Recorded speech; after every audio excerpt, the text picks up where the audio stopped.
Ladies and gentlemen, we are back. Hasn't it felt like an eternity since we had our last live stream broadcast of Audubon Green Wave Baseball here on Dan Wilkins Broadcasting? The last time I saw all of you, we played the Haddon Heights Garnets and won with them 9-1, won against them 9-1 in a rain-shortened game after 5 innings due to the fact that it started pouring down here at Hank Greenberg, but luckily it's partially sunny here this afternoon, 55 degrees at first pitch. A little chilly, but it's nothing unbearable. For the Green Wave, they're coming back from Myrtle Beach, maybe a little crammed from those Sprinter vans that they had to take, but they played 3 games down there versus teams from North and South Carolina. According to NJ.com, in their first game on April 19th, they played against Lake City and lost 9-4. That's a team out of South Carolina. They played Liberty out of South Carolina and won 11-3, and then beat the High Point Christian Club. They lost to High Point Christian 9-3 in their last game of the spring break little holiday trip that they had going on. Now, for the West Deptford Eagles, they have played more games than anybody else in the Colonial Conference this year. They are 7-7. We're not even done with the month of April, and they've played 14 games. For the Green Wave, we played 20 games in all of last year. So guess what? It's going to be a little different for the West Deptford Eagles, especially considering their stamina and the roster talent as they have, as Inkster and Boland just passed by on their little ride. But, oh my goodness. They've played 14 games. They beat Vineland, lost to St. Joseph's School in Hamilton. They lost to Bishop Eustace, then won versus Collingswood, lost to Haddonfield and Haddon Heights, beat Sterling, lost to Cedar Creek and Moorestown. They beat Millville, Paulsboro, and then they had the Pop McKenna tournament on Saturday the 23rd, where they beat Hackensack, but lost to the Paul Sixth Eagles for the tournament final. And then just yesterday, they played the Haddon Township Hawks and beat them 11-2. And guess what? They still have another dozen games left on the leisure here in 2022. So the West Deptford Eagles are definitely not a team that is short on experience. They may be short on rest, but that shouldn't be an issue for them. They're 7-7. They're the reigning Colonial Conference Liberty Division champions. And remember, this is the same division that Audubon shares with the West Deptford Eagles. So it will be a very evenly matched game. I'm Dan Wilkins from Dan Wilkins Broadcasting. Enjoy the game today. Luke Laxton facing off against Gabriel Cologne on the bump tonight. See you in a couple minutes here as we're about to get started. Looks like West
All right, let's try this again. We had some tech difficulties that had hampered us a little bit earlier. In fact, I actually tripped over my microphone cord and bent the leg on my camera stand. But welcome back, I guess, to the coverage of Dan Wilkins Broadcasting and the West Deptford Eagles versus the Audubon Green Wave. As we said earlier on our first iteration of this broadcast, West Deptford's got 14 games under their belt in April, most recently playing in the Pop McKenna tournament where they beat Hackensack but lost in the finals to Paul VI.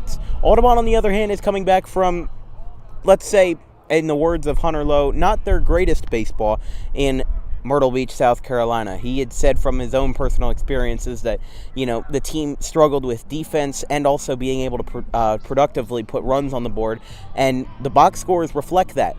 They lost 2 of their 3 games in the Carolinas, facing a team from North Carolina and 2 from South Carolina, all throughout spring break. Unfortunately, I wasn't there to cover any of it, but from what I heard, the fences were really high, and it wouldn't have worked for my camera, really. So I'm glad I was able to, enjoy my experiences on spring break, and I'm glad they were able to as well, as West Deptford is coming off the field from their practice session. We started a little bit late for my liking, but we got ourselves here before first pitch, so we're able to talk to you now. I'm Dan Wilkins of Dan Wilkins Broadcasting. We hope you enjoy today's game. If you have any questions or comments, please drop me a line at thedanwilkinsshow@gmail.com. Any serious sponsorship inquiries should also go to that email. We hope you enjoy today's game, and we'll be back in just a minute.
Green Wave are taking the field. Let's take a look at your starting lineup for the visiting West Deptford Eagles.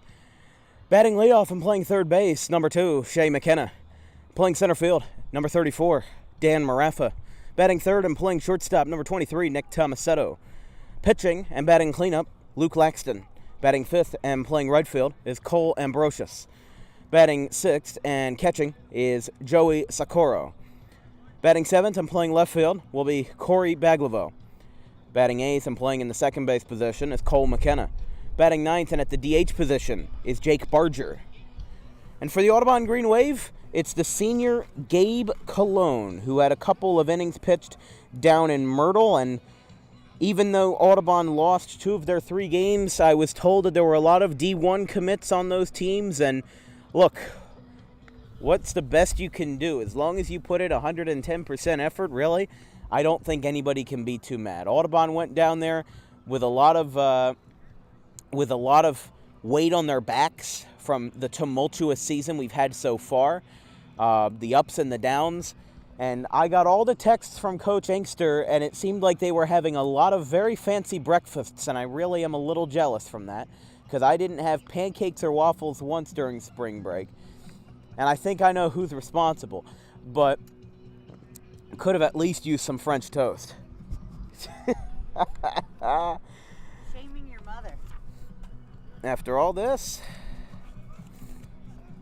well, Shea McKenna is going to bat, and he will lead it off for the West Deptford Eagles this afternoon. And Sean Driscoll signals to his outfield to back up. This guy must have a lot of power. We'll take a look at his statistics in a couple of seconds. But Shea McKenna, Dan Maraffa, and Nick Tomasetto, the leading 3 for the West Deptford Eagles. As Gabe Cologne is set, he kicks and deals. And we are underway with a breaking ball that misses upstairs for ball 1.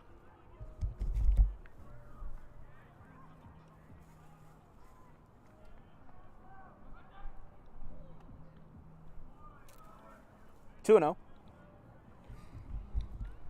We were supposed to have a game yesterday versus Lindenwold, but that got canceled and counted as a forfeit due to Lindenwold not having enough players on their team.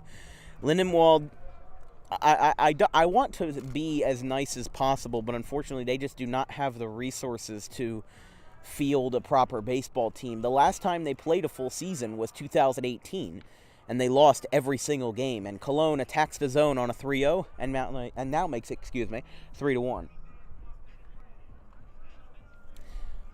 But the last time they won a game, and I've kind of been telling everybody this in my finds, is there's a ground ball to short. Throw by Tyler Wiltsey is in time, and there's one away. So McKenna is retired. And this brings up Dan Maraffa, the center fielder.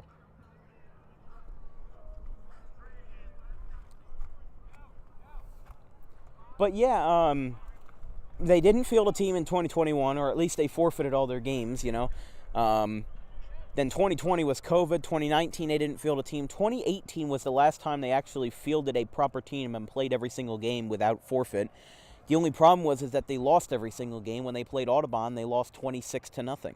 And you have to remember, the mercy rule in high school baseball makes that 5 innings. Imagine scoring 26 runs in 5 innings. You'd be on pace for like a 50-run game if they played all 7.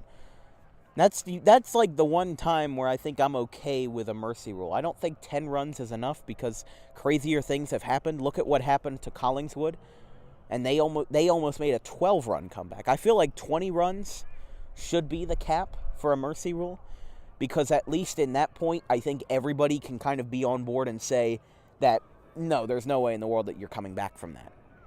Cologne in his second 3-0 count of the inning, and this time he actually gets back in the zone again, so it's 3-1.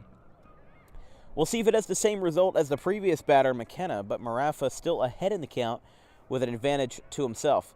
3-1. That one does not go in the favor of Cologne. He takes ball 4, and Maraffa will take the first base runner of the game. Now this brings up the shortstop, Nick Tomasetto. But the last time that the Lindenwold Lions won a game was actually May 15th, 2017, when they beat Woodrow Wilson High School in Camden. And they actually won 5 games that year, beating, I believe, Camden Charter Academy twice and beating the Leap Academy twice. Now, I don't know exactly if Woodrow... Oh, this one gets away to the backstop, and Marafa will go to second base standing up. So, wild pitch for Cologne, and he is behind in the count to Tomasetto. It's 1-0. I don't know if Woodrow Wilson is a private school or a public school, but I'm actually going to Google that right now. Okay, it is a public high school, but that is a strike to Tomasetto, and it's 1-1.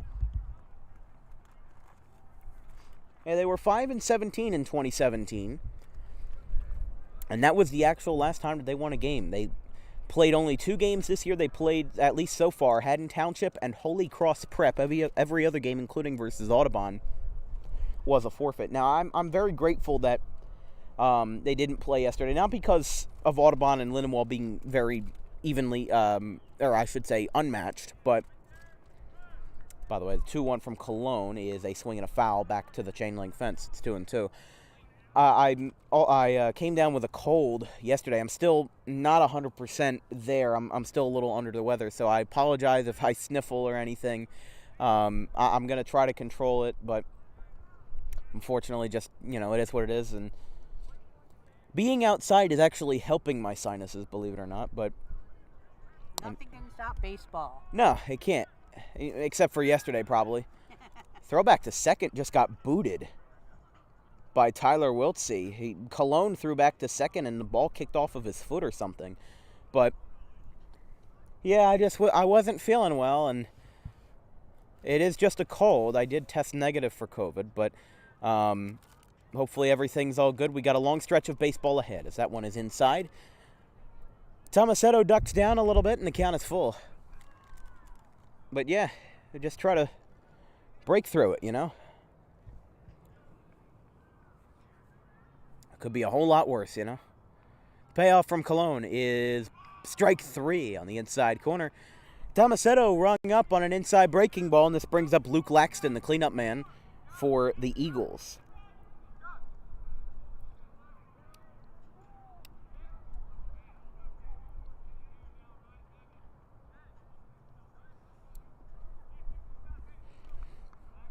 Okay, I apologize. In 2022, in January of this year, after doing some research, Woodrow Wilson High School was renamed to Eastside High, apparently due to some discrepancies with using the name of Woodrow Wilson, so they did change that name, but that one is in the dirt. 1-1. I actually had no idea they had renamed the school. I'm not in Camden much, except for when I had to go to the ER for my dislocated kneecap. But yeah, interesting to know. It's 1-1 to Luke Laxton, who I believe, if I'm not mistaken, is a relative, whether it's distant or immediate, of the Laxton family that played in the major leagues in the 70s and all the way up to the 2000s with Bill Laxton, Brett Laxton. We've talked about them a couple of times, yes. As that one trickles in the left field, a base hit. Picking it up is Charlie Grady coming on home. And the throw to the plate is in time. Dan Marafa's retired, and the side is retired. I thought West Deptford surely would have a run, but they are denied. We go to the bottom of the first.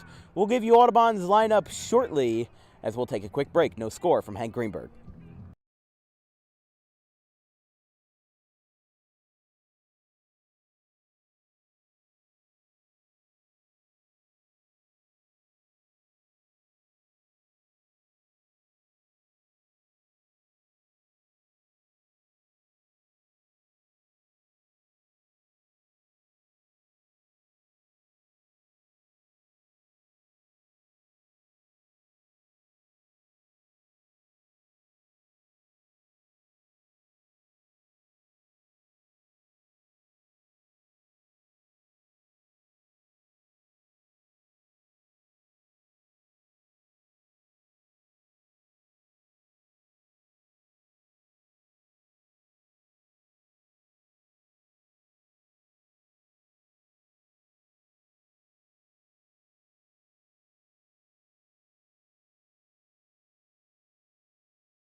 Luke Laxton on the mound for the West Deptford Eagles this afternoon. We just saw him hit a single to left field, but Dan Marafa was out at home plate trying to score. Let's take a look at the Audubon Green Wave lineup.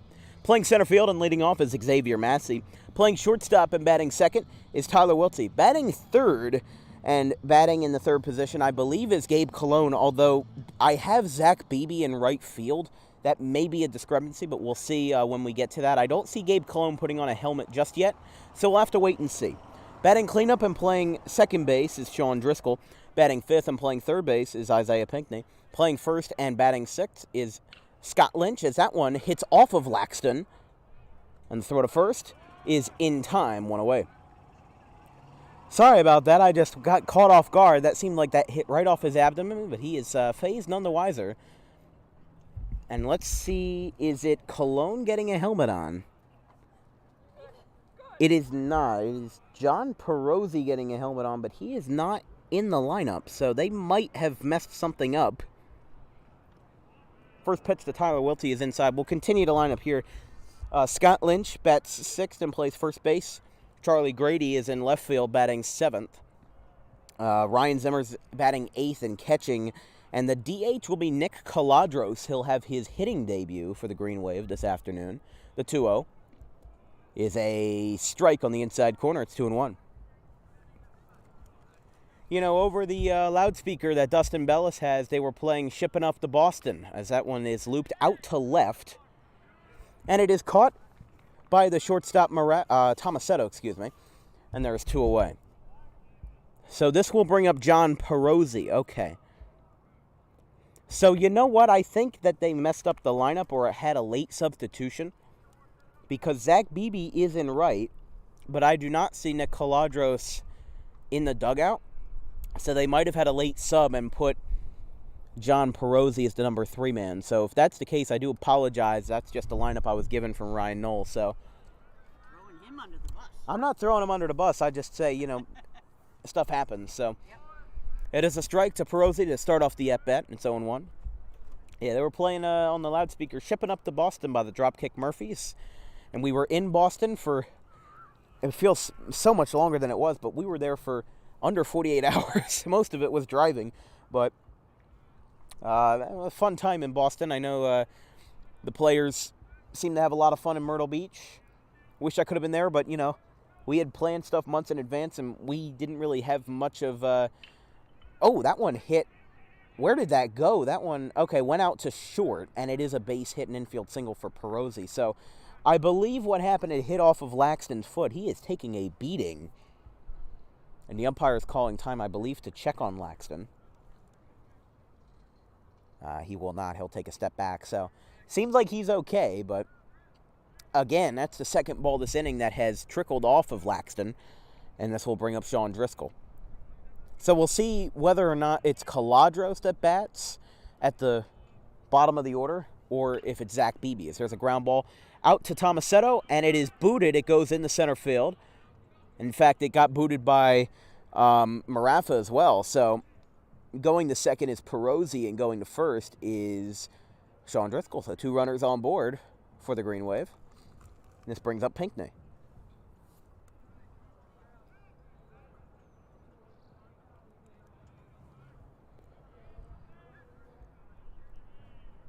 Yeah, Boston was very fun. Saw Fenway Park, and on Saturday we saw Yankee Stadium as Laxton steps off and motions towards second, but there is no throw.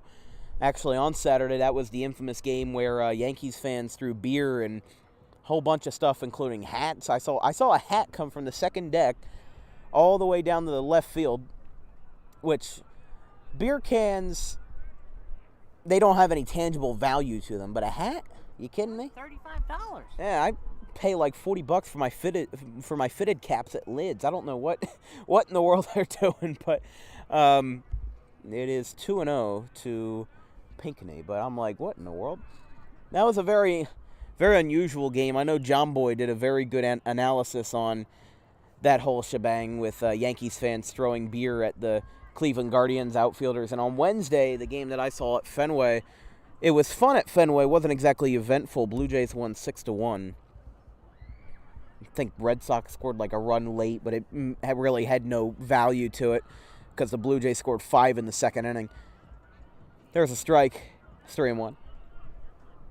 It's just like, it is kind of weird now. I've been to half of all major league stadiums, but I haven't been west anywhere of Milwaukee. That is a foul ball. I was a little confused as to what they were going to call that because it didn't look like it had hit his bat, but I guess it must have tipped off just a little bit, and the count is full. 3-2 to Isaiah Pinckney. Sean Driscoll's on first, and John Perozzi's on second base. If the inning is to continue, Scott Lynch will be on deck as Laxton steps off again.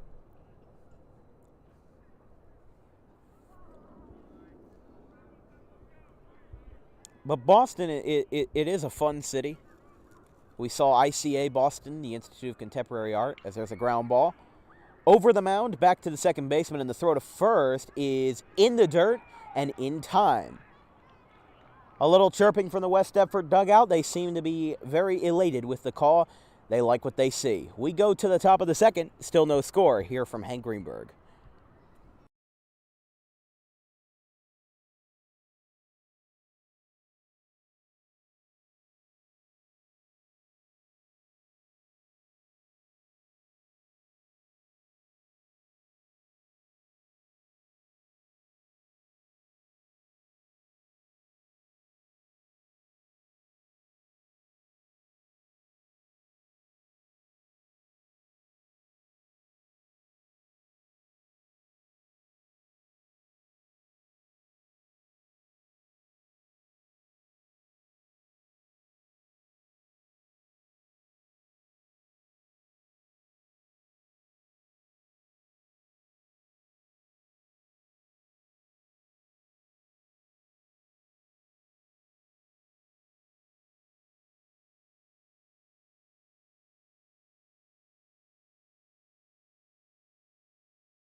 We have a wager from Xavier Massey. He says that he will hit a double in his next at bat, and I need to get his celebration. But let it be known that if he does not stick to his word, I will not be afraid to throw him under the bus. So I do not take no for an answer. We could certainly use a double to get the offense going. Yeah, no score here in the second. Both teams had runners in scoring position. However, neither capitalized. West Deptford burned through 4 batters in the first, and Cole Ambrosius, the right fielder, is the first batter as that one's lifted out to right. Beebe going back, and he makes the catch. Great play by Zach Beebe as Xavier comes running across. And that is actually a great moment of sportsmanship right there, because Xavier was showing Zach a little tip right there mid-play. He was showing him where he should have gone, because that was definitely a bit of an unusual... I mean, that wasn't really Zach's fault, because with how the sun and the clouds are aligning, that was basically hit right in the middle. So I cannot fault him there. And by the way, Gabe Cologne is out of the ballgame. John Perozzi is pitching. So I believe what they did is they had Gabe Cologne as an opener, and they put Cologne in the order. However, now Perozzi is in. So I think that's what they did. Yeah, we don't know how much he pitched down in the tournament. I mean, Cologne has never had a very long start. It's always been he's only thrown a couple of innings. And honestly, having Cologne as an opener is a good idea. You know, you don't want to seem too much like you're copying off the Tampa Bay Rays, but look, they popularized the idea, and guess what? They made the darn World Series in 2020. So if it works, it works. Cologne got the job done. He did, and Cologne seems to always get the job done. And in very rare circumstances, does he not deliver as promised. I mean, 2021 he had a bit of a rocky year, but let's be honest, every year is a new opportunity. Swing and a miss. My apologies. It's 0-2. Excuse me as we're gonna mute our mic for a couple seconds. I need to blow my nose.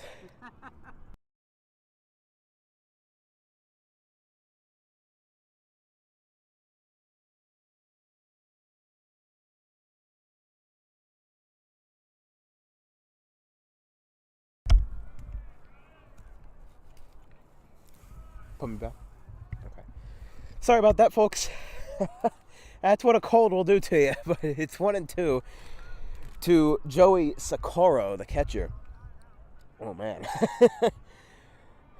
That just came on like it was nothing. I think they heard that in West. It's a foul ball. I think I did that once during a soccer broadcast, but I was close enough to my laptop where I could mute my mic or like turn it away. That's another one foul back to the first base coach. I was told, as a favor for getting the starting lineup for West Deptford, I was told to give a shout out to Coach Jacobowski at first base for the West Deptford Eagles. Don't know what's the deal with that, but there you go. Can't say I didn't serve what you asked. There's a ground ball to second. It's in time, and there's 2 away. This brings up Corey Baglivo. Now, I will say, right. Billy's excited. Billy knows what's up. 2 away. And here's Corey Baglivo.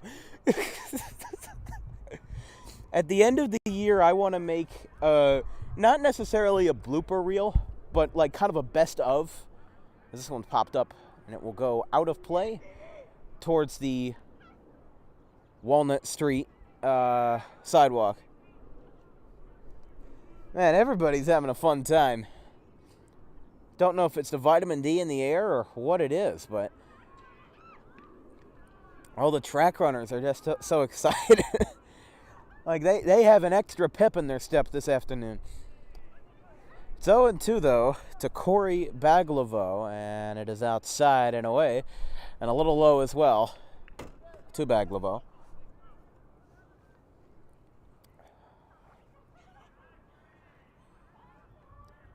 Always a good day for Audubon baseball.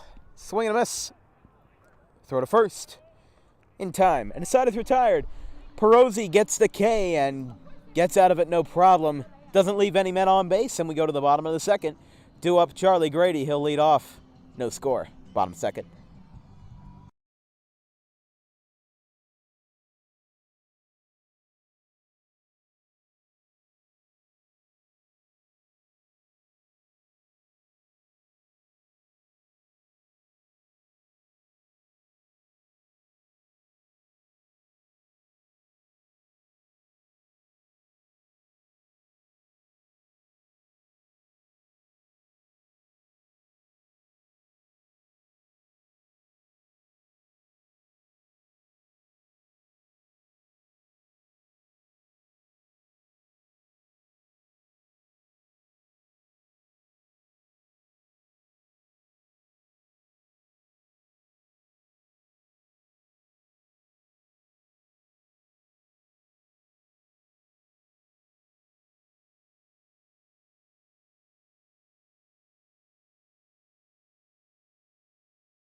Years older than me.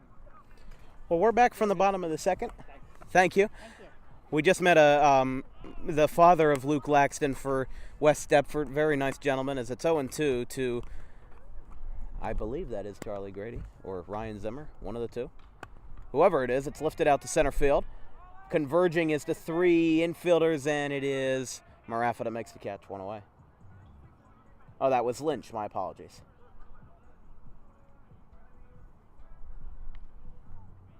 This brings up Charlie Grady, the junior.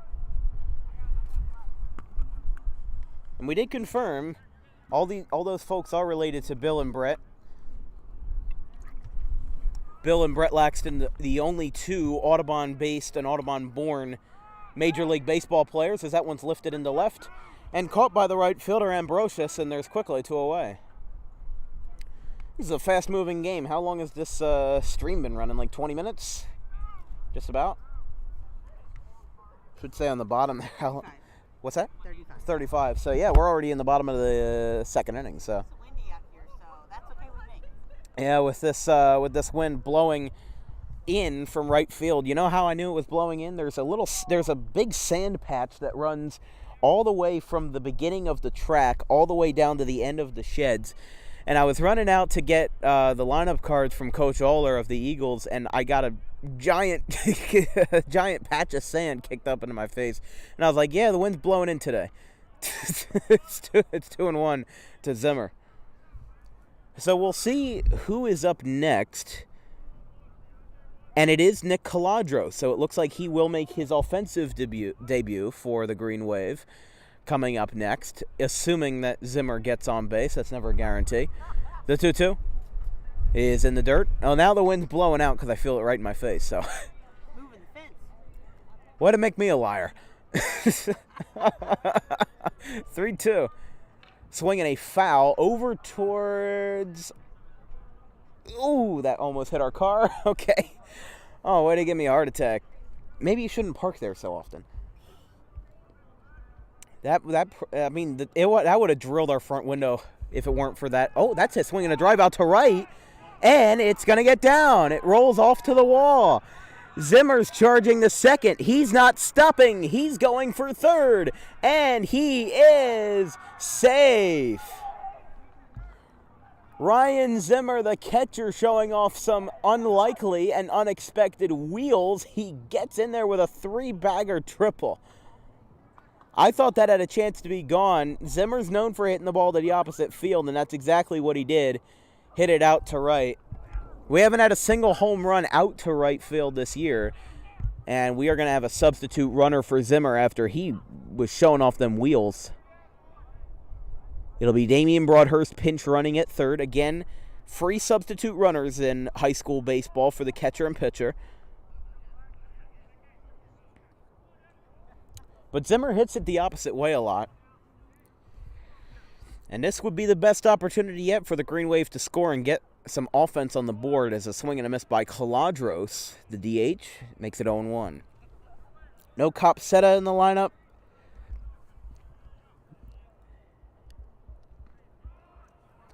It's 0-2. I do like, though, how this team has a lot of role players that they're not exactly all that utility, but they play what they can because we have a big roster. You know, like 20 or so players play on the varsity ball club, and there's not that many people in the dugout. There's some people that, you know, exclusively play JV over Mount Ephraim.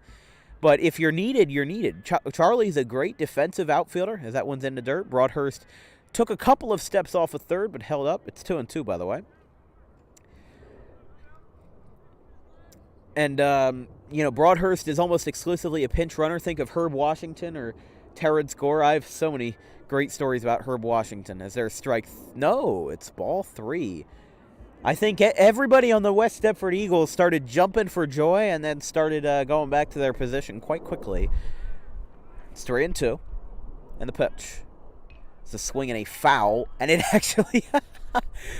Ball went right back and hit Caladros. Didn't hit him like straight on, but it took a couple hops and it got him. Is that a double combo right there? It's the 3-2. That is strike 3. And the inning is over. Caladros takes the walk back to the dugout, and we strand a runner on third. Audubon takes the diamond again. We go to the third, no score.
We're back from the top of the third. Leading off will be Cole McKenna, the freshman second baseman, facing John Perot. He has got some more classic. What's that? 1970s? Come on, Eileen. 1980s. Okay. No, I just didn't know when the song was released. I mean, it's got that like piano and drum simple beat like something from the 1970s. But this broadcast is brought to you in part by the Quick Pit Podcast, hosted by my good friend Nate Rellum and his buddy Connor, as that one's popped up back behind home plate and just beyond the West Deptford seating area. It's 0-1. 2 weekends have passed since we had Audubon Green Wave Baseball, Bristol Dirt, and Talladega, so there's a lot of catching up to do since Ross Chastain got his second win in the number one car for Trackhouse Racing as the ground ball to third is in time one away. So check out the Quick Pick Podcast on wherever you can find podcasts, including Spotify and Anchor. Remember, Dover in good old first state of Delaware is next weekend. I think I got Truex winning that race. I think he's pretty good at that racetrack. He got his first career win there. I'm going for it again here in 2022. Dryden 400. Episodes do usually release on Wednesdays and or Thursdays. Jake Barger, the lefty and the designated hitter, takes a strike, and it's 0-1.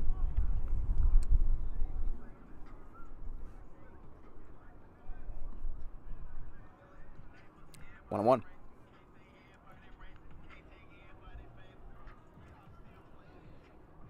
The junior Barger fouls it back. 3 for 11 here in 2022. Not to be confused with the band 311, but it's a 273 batting average. Do people even know what 311 is? Oh, guess I moved it up a little. Was it already like that? Oh, okay, good.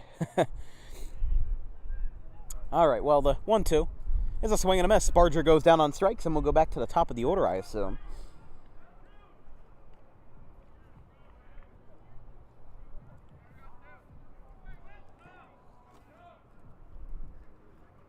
Here's Shea McKenna.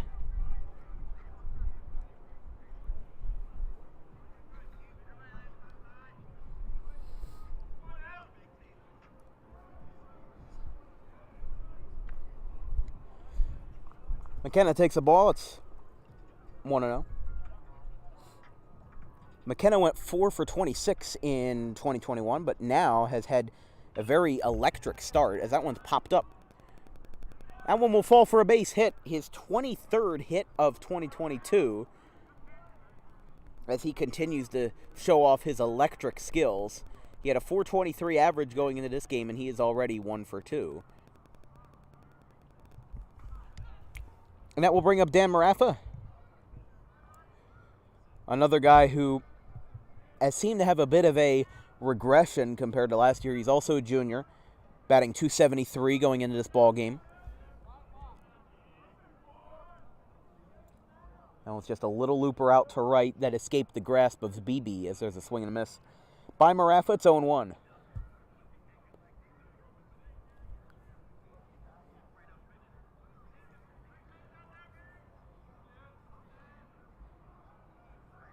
One is a line shot in the right field, a base hit. Going over to third base is McKenna, and the throw down will do nothing as it'll be runners on the corners, a base hit for Marafa, which will bring up the shortstop, Nick Tomasetto.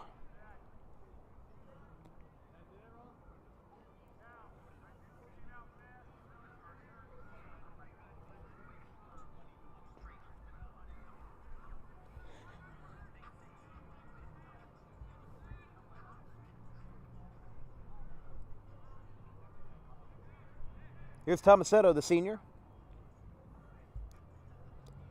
batting .366 with a home run. He's got 3 in his career as a West Deptford Eagle. You got to remember, because of COVID, everybody's stats are kind of messed up because they missed an entire year. It's not like Major League Baseball where they just came back and played in July. So that one's inside. 1-0. I still do feel really bad for, that class of 2020 that never really got, you can understand class of 2021. They, some of them were virtual, but they at least had a full school year. Well, for 2020, their last 3 months got wiped out. So I do feel bad in that regard that they didn't have a proper graduation. But that one's popped up. Right field side, BB, foul. BB went over for it and went over towards that grass hill, and it's a foul ball. It is 1-1. Audubon does play Haddon Township right here at home, same time, same place. 3:45 tomorrow, although we're going to have a little bit extra time to set up because it's a teacher in service, so this place might not be as hustling and bustling as it is today.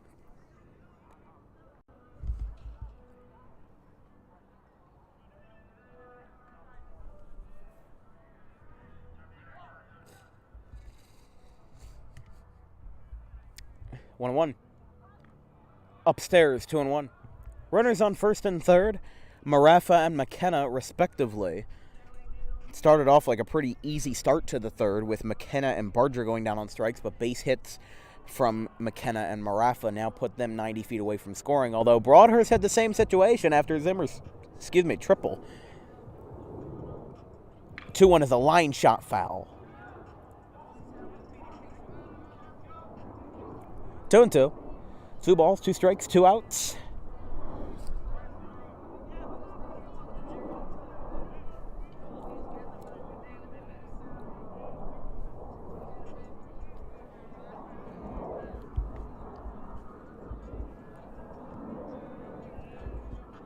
Two. Swinging a foul.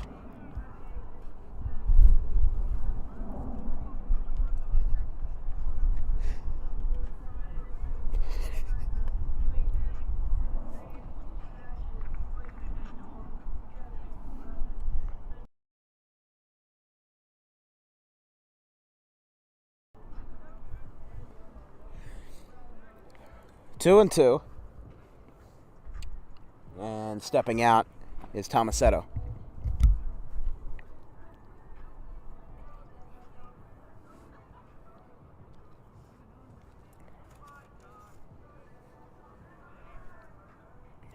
Two.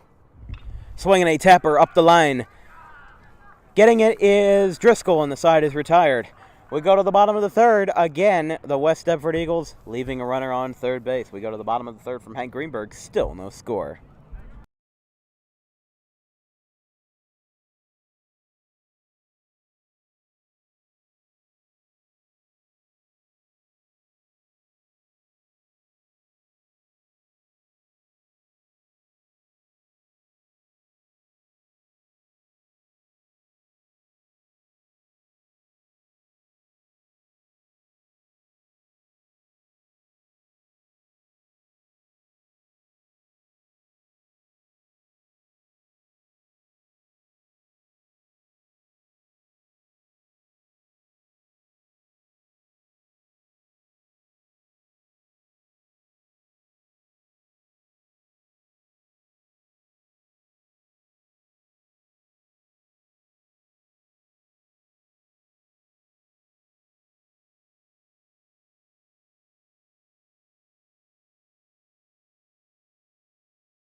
Hoo-boy, we're back from the bottom of the third. Xavier Massey's leading off for the Green Wave. This broadcast is brought to you in part by the Borough of Audubon. Make sure to come on out on April 30th, Saturday, from 10 to 3 for Audubon Day. Commissioner Jacobowski, Commissioner Whitman, Mayor Jacobowski, Commissioner Whitman, and Commissioner Lee invite you to Audubon Day. Down the streets of Merchant, businesses will be open for business, open for food and entertainment, whatever you need. And also a lot of vendors will be showing up from around town on Merchant for Audubon Day, April 30th. Check it out. It's this Saturday. And since the Thank You Classic versus the Washington Township Minutemen is also this Saturday at 11 o'clock, you can watch that while you're on the streets of Merchant. It is 1-2 to Xavier Massey.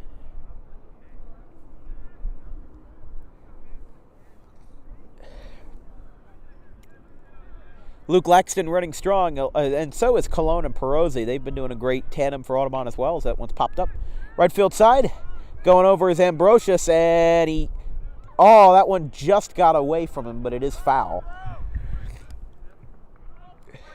He lost his cap, but hopefully Ambrosius is okay. You can see that he dove near where those traffic cones are, and it's a very coarse area where that is.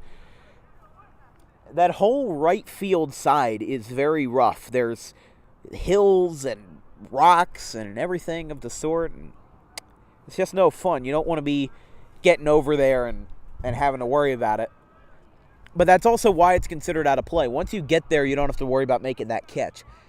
And I don't believe that if you make a catch in that area that it counts, if I'm correct. But I hope they were correct about the rain.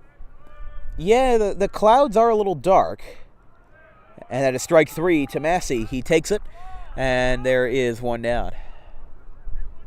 So this will now bring up, actually, they'll bring up Wiltsey, yep.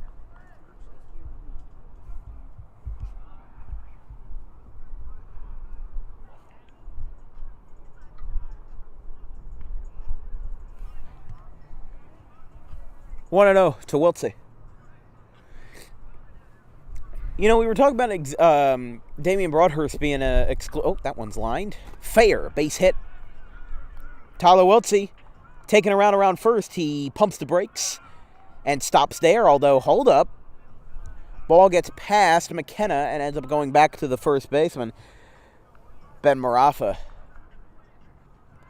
As John Perozzi will come up, give us a second to mute our mics while I have to blow my nose again.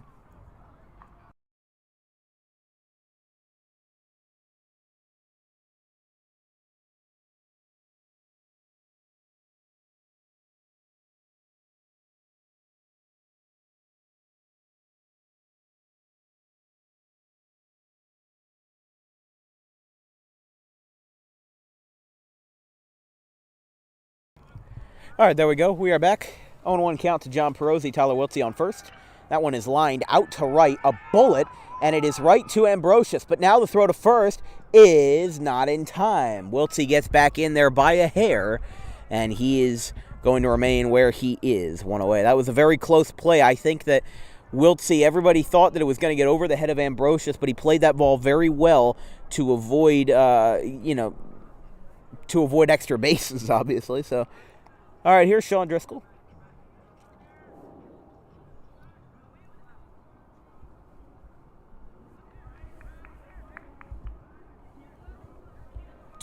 First pitch is inside.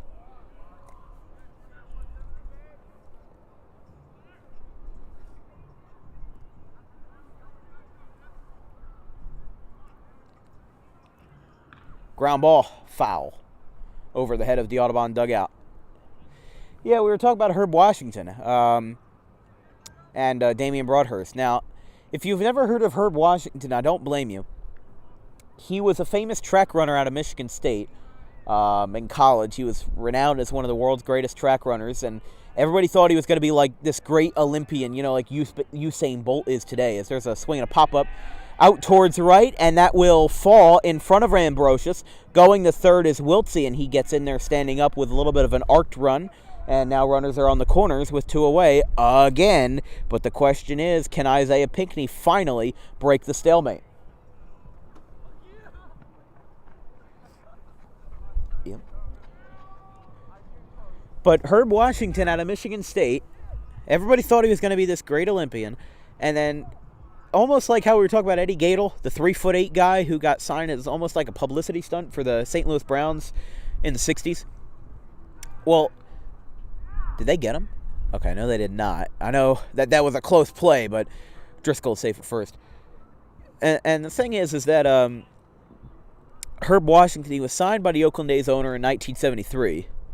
There's a line drive out to right. Ambrosius coming in, and that will fall, and the stalemate is broken. Tyler Wiltsey scores.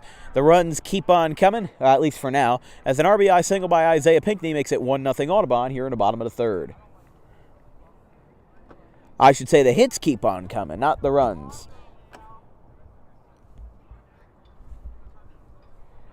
So this will bring up Jack Dempsey. Okay. I saw that Dempsey was at second base. I didn't make a comment about it at the time. I didn't really have time to do so because the innings had been going by so quickly. But what it appears to me is that Scott Lynch is out, and Driscoll is now at first with Jack Dempsey at second. So hopefully everything's all right with Driscoll. I don't know what the heck's going on, but again, if I keep getting sidetracked, I might never get done this story. Popped up out towards first. Did he make that catch? No, he did not. Okay, it's a foul ball. It's 0-1. Herb Washington was signed in '73 as what they knew at the time as an exclusive pinch runner. So he would never hit, and in his 2-year major league stint for Herb Washington, he won a World Series title, he stole nearly 50 bases, and never had a single at-bat. Never held a bat in his life. And he actually had one of his most famous clips is from him getting caught stealing in the 1974 World Series that the A's ended up winning. So even though that play wasn't exactly influential, it is quite literally the only clip you can find of Herb Washington on YouTube. Because, 1974, they weren't exactly televising every game. Or if they were, it's not exactly saved to a internet archive, But it just amazes me how creative these owners were, and even how creative they are now. Signing a track... Who would have thought you sign a track runner to a baseball deal? That one goes into left field, a base hit. Here comes around third. Coming in is Driscoll, and he will score. And at third base is Pinckney. So an RBI double for, Dempsey. And it's 2-0 Green Wave. And now here's Charlie Grady. So Laxton's given up 2 runs in this inning. And now this brings up to Junior Grady. I'm sorry, my mind kind of blanked there for a second. But yeah, he won a World Series title. He actually only played 2 years. He decided to voluntarily retire from baseball and pursue a career in actual track after the 1975 season. But you don't hear a lot about Herb Washington. You'd think he would. But nowadays, the modern-day Herb Washington would be Terrence Gore, who has hopped around some different teams and has even won 2 titles, one with Kansas City in 2015 and one with the Atlanta Braves last year. So you wouldn't think that a name like exclusive pinch runner would go unnoticed, but it has mostly in Major League Baseball. And you have, Damian Broadhurst, he is a very fast guy in soccer. He's fast in every sport he plays. As there's a swing and a miss, drop third strike, throw to first is in time, and the side is retired. We'll pick that story up when we come back. Going to the top of the fourth, Audubon scored 2. It is 2-0 Green Wave going to the fourth.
We're back from the top of the fourth inning. This broadcast is brought to you in part by the Amato Brothers. Might be where we're going for dinner next after this ball game. Right off the street of Whitehorse Pike in Oakland. Not very far from any attractions in Audubon, Oakland, or any of the surrounding towns. And it's a great stop for dinner. Anything that you may want or need, whether it's breakfast, lunch, or dinner, they got it all at the Amato Brothers. A great staff, great food at a great price. Check them out today with the Amato Brothers. There's a line drive in the center field, base hit. Massey picks it up and tosses it in. So a base hit for Luke Laxton, the pitcher. He allowed 2 runs in the bottom half of the third, but at least gives himself somewhat of a redemption with a base hit to center. Now here is the right fielder, Cole Ambrosius. He'll face Perozzi with a runner on first and nobody out.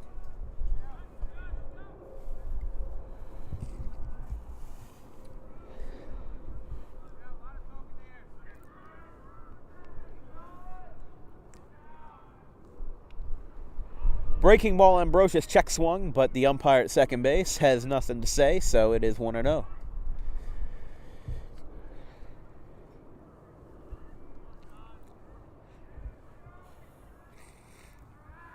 Throw back to first, nothing doing.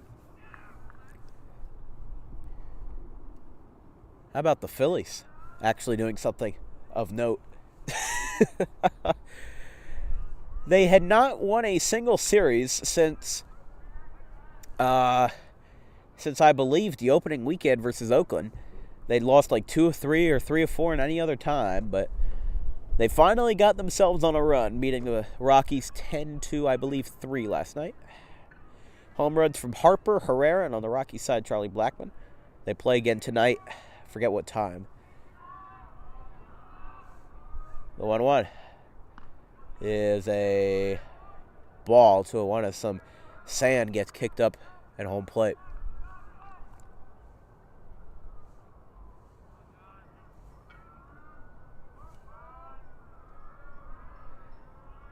To Ambrosius is a strike, 2-2. 6:45 for the Phillies. All right. Ranger Suarez versus. What's that? Feltner. Okay. Swing and miss. Ambrosius down on strikes, and this brings up Joey Socorro.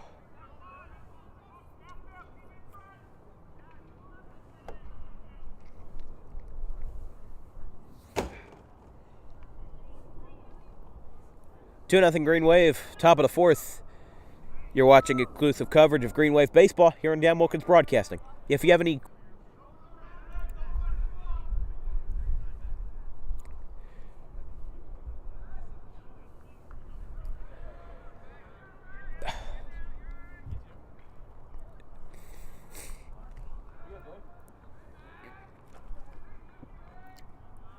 first pitch to Corey Baglava was a strike. 0-1.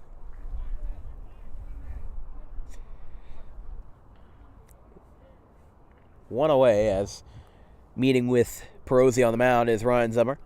Infield stays in their spots.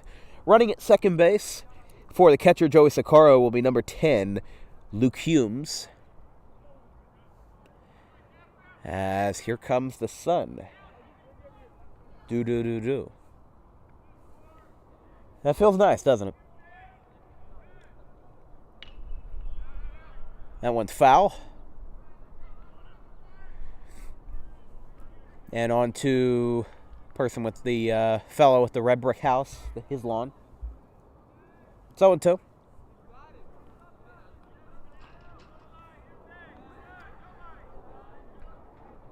That one skips away. However, Zimmer picks it up. And it is 1-2. I thought that was a swing and a miss, but he held on. McKenna on deck for the Eagles. If the inning were to continue, Jake Barger will be after that. Bottom of the order. I did confirm Ben Marafa is hitting. However, he is not batting. Kind of like what they do with Charlie Copsetta.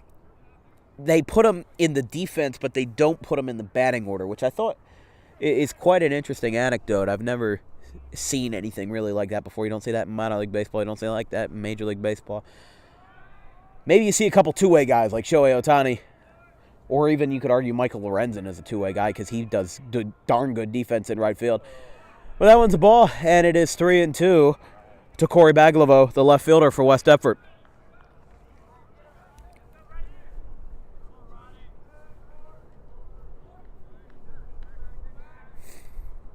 Swing and miss.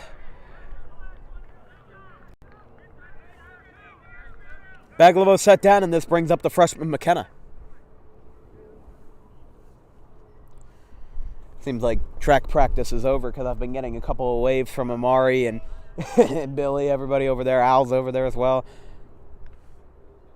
2-0 Green Wave, top of the fourth inning. Now it seems like the sun is going away just as quickly as it got here.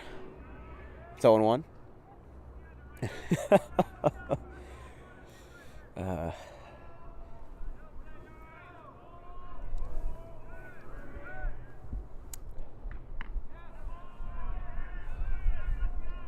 There's a strike 0-2.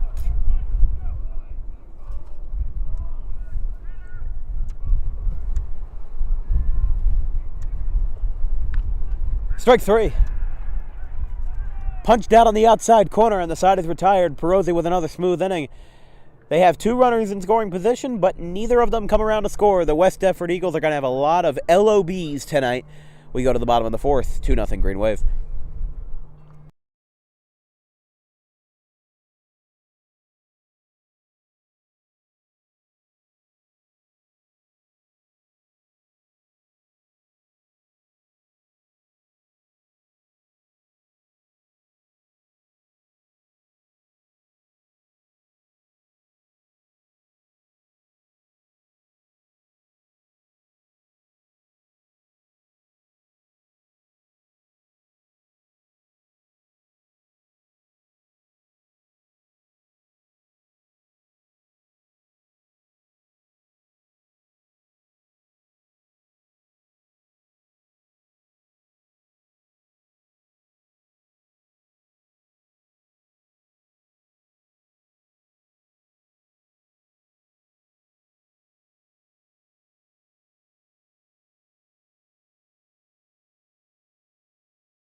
You're watching exclusive coverage of Green Wave Baseball here on Dan Wilkins Broadcasting.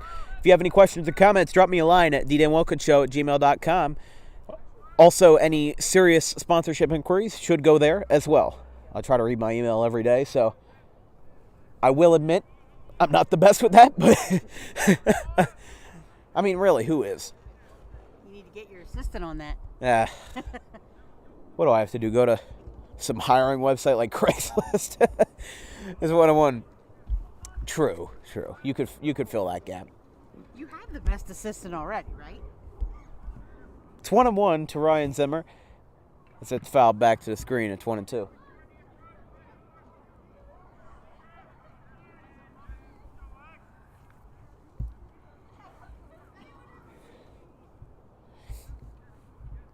Yeah, it looks like everything's disbanding over at the track over there.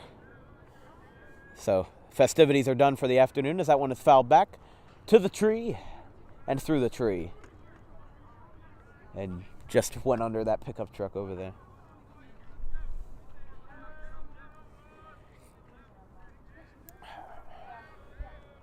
The 1-2.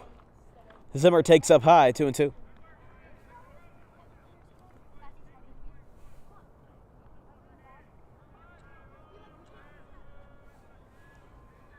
Two is a great framing job by Sakaro, but the umpire does not take the bait. It's 3-2.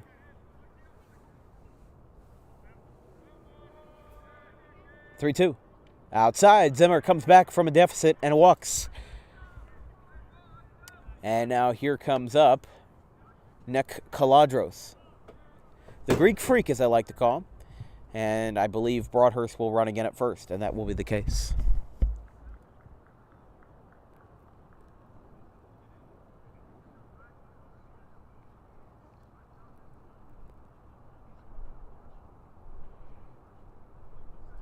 Here's Caladros. Nobody out, runner on first. Zimmer with a leadoff walk, now replaced by Broadhurst. He bunts, it's popped up. And that one did... Oh, look at the... I have never seen that before. It went behind? It went on top. You see that little apparatus up there where the chain link fence is? The ball got stuck up there, and the home plate umpire fired another baseball at the roof to get it to come down. I have never seen that before. He's going to bunt again, goes right back to Socorro. Throw to first is in time, and moving over to second is Broadhurst very efficiently. And there's one down. Great job there by Caladros to lay down the bunt. He's not exactly, as a freshman, you don't exactly have all that power yet. You're 15 years old. You still got to develop those arm muscles and everything. There's very few people that I know that can hit absolute tanks, like Xavier Massey or Isaiah Pinckney would at 15 years old. So, look, that was a great bunting job. Laxton steps off the mound, and there's no throwback to second. However, he will step in versus Xavier Massey again with one away. He promised me a double, and he didn't get it. So, guess that's what you get for posting yourself.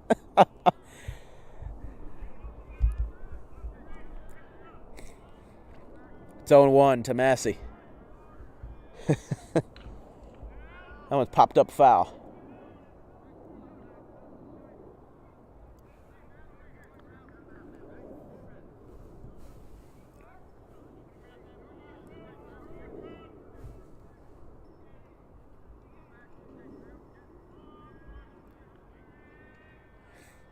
Oh, 2. Strike 3. No. Oh. I thought that was going to be strike 3. Okay. I think it was a little low. It was a little low. Dan Marafa certainly thought so.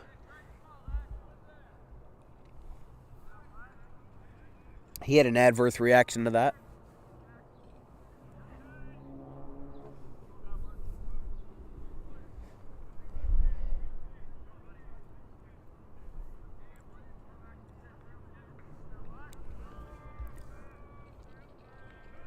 Two.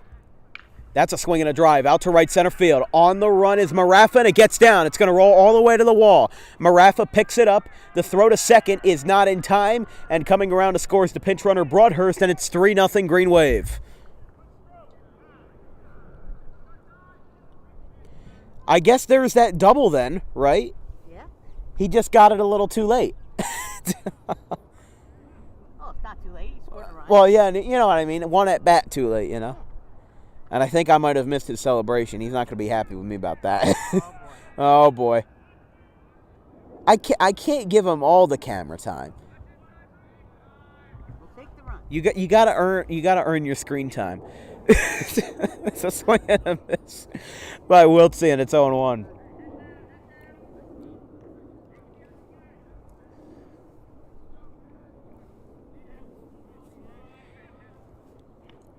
Looks like the crowd's about maybe a third to 40% full. I mean, on a little bit of a chilly Tuesday afternoon, I don't blame you if you want to stay home. Yeah, a little self-plug there. And well, in the middle of an at-bat, we have a pitching visit. This is not from John Oler, however. It is unusual that we're seeing this in the middle of the at-bat. The entire infield has met with Luke Laxton, including Marafa, McKenna, Tomasetto, Laxton. Well, Laxton's a pitcher, you know what I mean. But, oh boy. Wind was blowing in, then it's blowing out. It hasn't really affected much offensively since there's been a lot of, little rinky-dink hits here and there that have caused these runs to score, whether they weren't. I mean, Xavier Massey's hit that got us to 3-0. That might have been the longest fly ball we've seen all day, maybe except for one that went out to Zach Beebe or one that went out to Ambrosius. So, umpires coming out here to break up the meaning.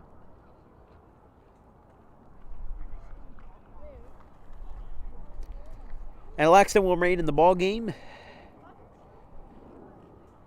And he will face Wiltsey with a 1-1 count. I'm a bit perplexed as to why they met with him in the middle of an at-bat. You would have thought that they would have waited, but I guess with the runner on second and one out, that they might have just strategically felt that that was the best time to maybe calm him down, reconvene, go over some strategy. Socorro pump faked, but nothing came out of it, and it's 2-1.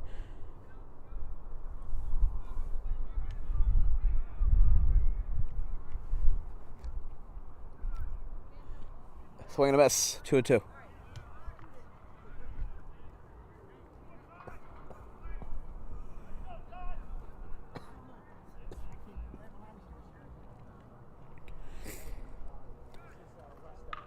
Swinging a ground ball. That one goes to third, picked off, and the throw not in time. Massey goes around third. He takes a couple of steps and now retreats.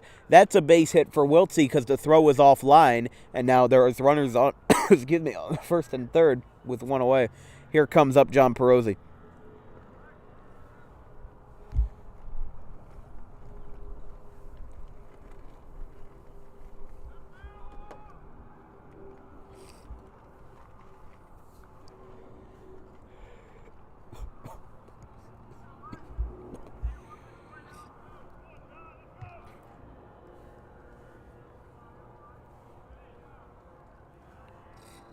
First pitch is a swing and a tapper up the line, but it is declared a dead ball. I think it hit Perozzi on the swing.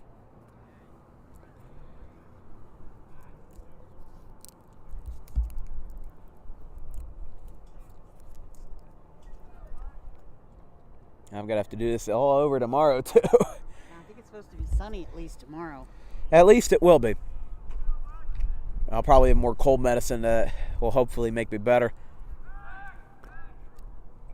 End up taking some Tylenol before the game and a mad dash back home. And, hey, you know, you roll with the punches, really. That's what I've learned in my 6 years of broadcasting. You roll with the punches. You know, you really just have to work through whatever is thrown at you. As the throw down to second is in time. He is out. Great play by Socorro to get the out. And now there's two away, so you can erase the runner at second, and that puts runners on a runner on third. That is still Massey. And it is 1-1 to Perozzi. Outside, 2-1.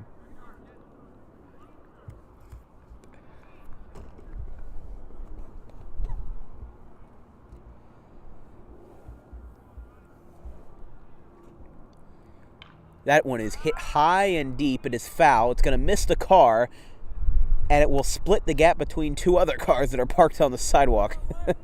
Parked on the side of the street, rather. If they were parked on the sidewalk, I think they'd be ticketed by now. It's 2-2.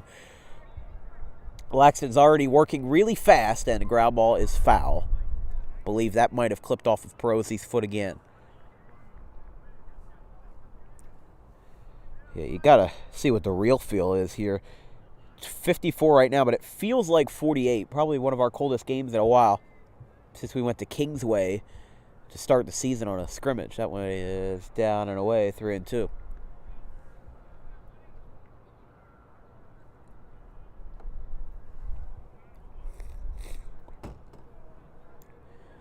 Payoff from Laxton again is a swing and a tapper up the line. Marafa and McKenna going after it. The throw from McKenna is in time. Perozzi might have been safe by a step there, but the call from the base umpire says otherwise. And the inning is over. We go to the fifth. 3-0, Green Wave.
Xavier gave me a thumbs up. He got that double he wanted.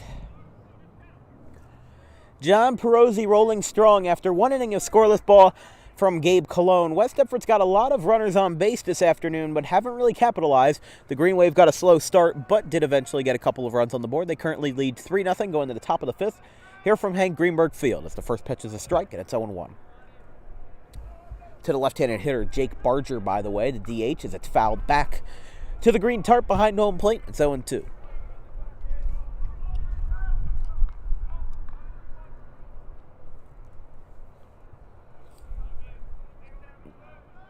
Upstairs, 1-2.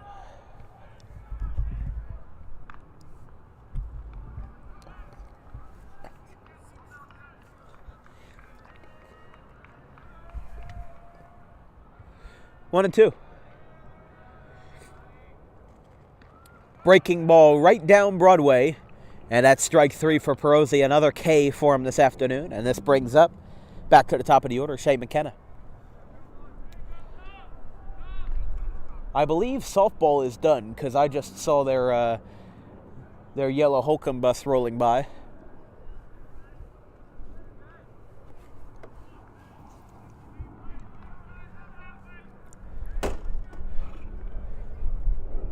One away. First pitch to McKenna is outside and a little low. It's 1-0.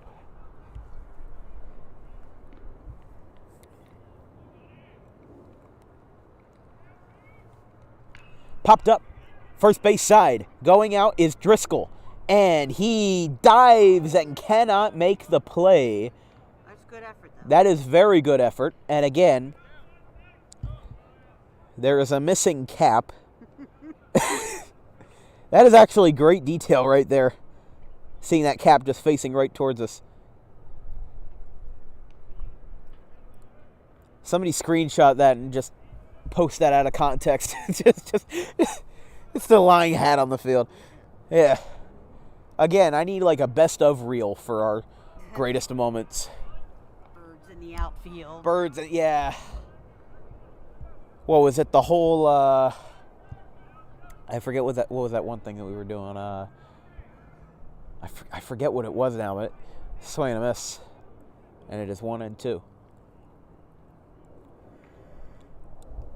I don't know. We've had a lot of fun moments to start the year, and we still got another month to play.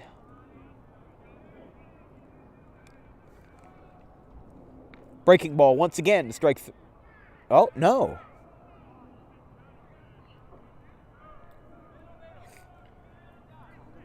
Yeah, that was there.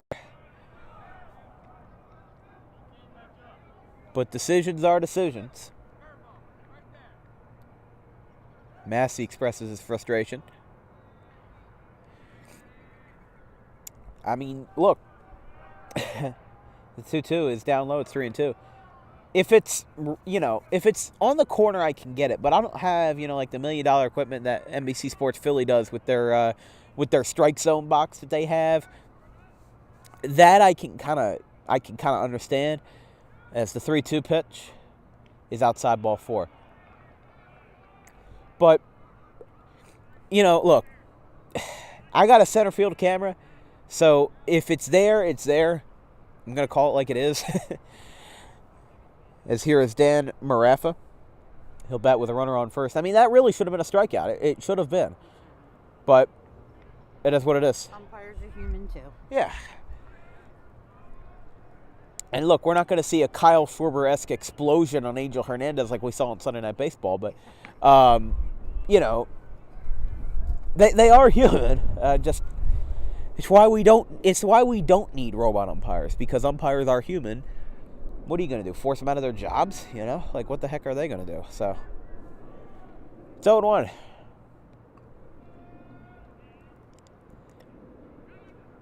In the dirt, McKenna holds.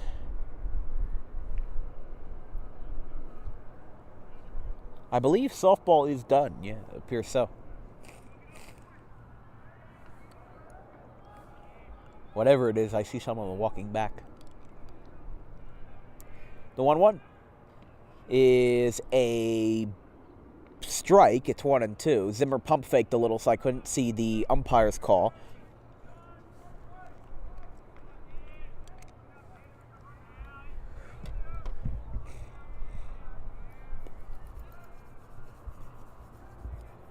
And Perosi steps off.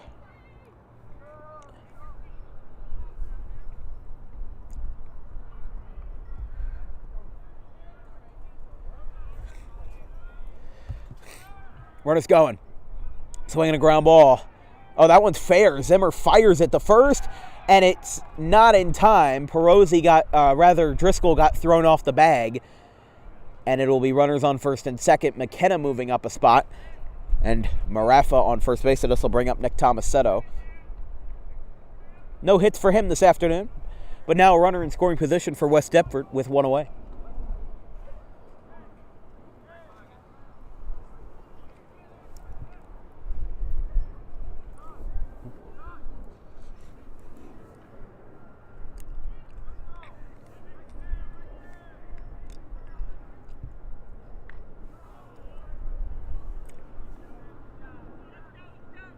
Whoa, we got sand coming our way. Did it get you? Okay. I just saw it coming and I thought... It's like what Arizona has. They have what is known as a haboob. That is the scientific name. It's basically the technical term for a dust storm. As there's a ground ball. That goes in the right on a base hit. Here comes McKenna. Throw to the plate is up the line and cut off. And it's 3-1.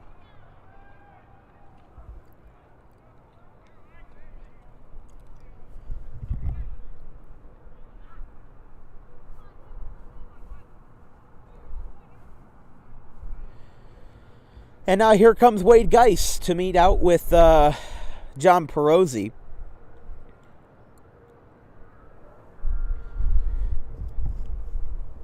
Our next broadcast of Audubon Green Wave Baseball. I believe I said this before, but I'll reiterate it again for those that are just tuning in. Same time, same place tomorrow at the Hank Greenberg between the Audubon Green Wave and the Haddon Township Haddon Township Hawks. Wrong school. And Geis steps off, and now that West Deptford's on the board, there's a little bit more of of concern. There's a little bit more margin for a concern and a greater margin for error, especially since you have two runners on base.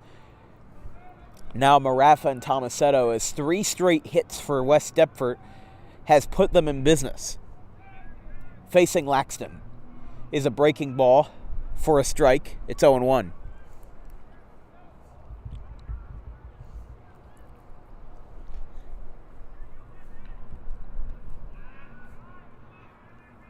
Oh, and 2. Back-to-back great pitches from Perosi to set Laxton down, but he is still not out, so he has another chance. Perosi working very fast here to try to get out of the inning as soon as possible. Maybe a roller double play can take care of that, however. Never a guarantee in a sport of baseball. It's 1-2. And a pitch is down in the dirt as some sand gets kicked up. It's 2-2.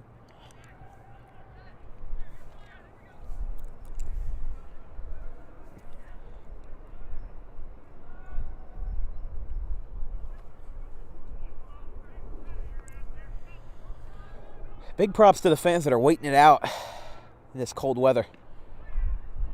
At a Phillies game, if you're cold, then tough luck because you spent $40 on a ticket. If you're here, you are willing to be here for free.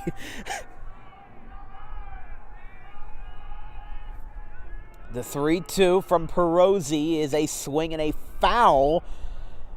Ryan Zimmer went above and beyond to make a barehanded play, but it counts for nothing. And it is 3-2. If you're just tuning in, 3-1. Green Wave lead over the West Deptford Eagles. But if you know anything about this team, no lead is ever safe. Now with 2 runners on, it's prime time for the West Deptford Eagles, as that's a swing and a drive to right. BB makes the catch with 2 hands. Now going to third base is Marafa, and he gets in there no problem. Excuse me, my camera I lost grip of it. And there are now runners on the corners as Tomasetto stays where he is.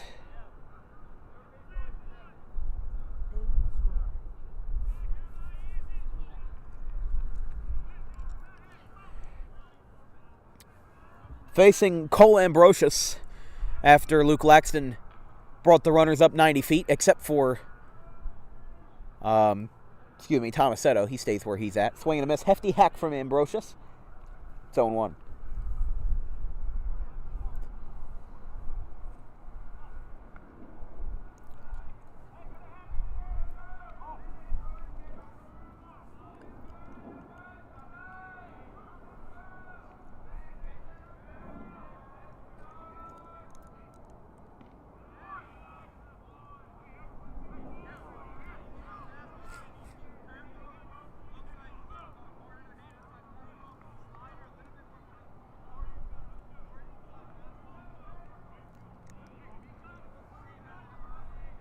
It's 0-2 to Ambrosius from Perosi.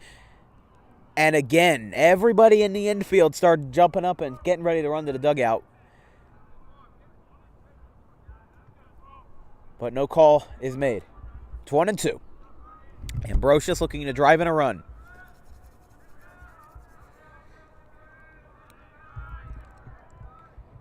Swing and a miss. That takes care of it. And Perosi, very excited going to the dugout. He gets another inning, except West Deptford did score, and it's now a 2-run lead for the Green Wave. We'll go to the bottom of the 5th inning. Excuse me, 5th or 6th? No, bottom of the 5th, excuse me. Lost track of it for a second. 3-1, Green Wave.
Leading off, bottom of the 5th inning, Sean Driscoll.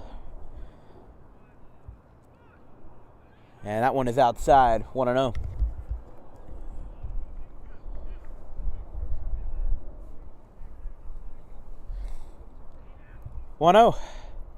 That's a strike. 1-1.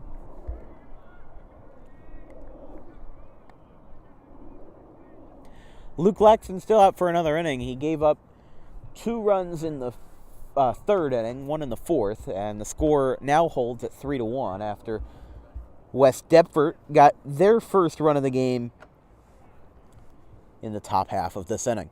That's a pop-up.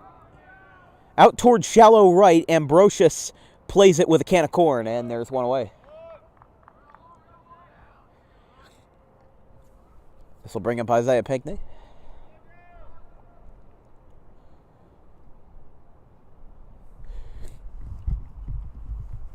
I did have somebody ask me the last time I used the phrase can of corn what the heck I meant, because they thought I was pulling words out of my head, but no, what's it called? In the words of Hawk Harrelson, a can of corn means that it's an easy fly ball that the outfielder is is camped under. So that's what that means. I've seen it commonly used in broadcasts, but I understand that the casual fan might not have that terminology. I don't know why it's called can of corn. If you catch a can of corn, do you work in a Del Monte factory or whatever? But it's what I wanted. It's a Pinckney, and that's a strike. And yes, it's a 1-2.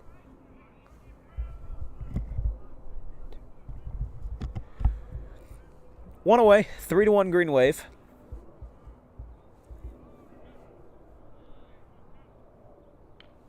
And that one goes back to the tarp behind home plate, and it's still 1-2. Yeah, I think these are just dark clouds that are rolling in. I don't see any rain. Did you check the weather.com radar?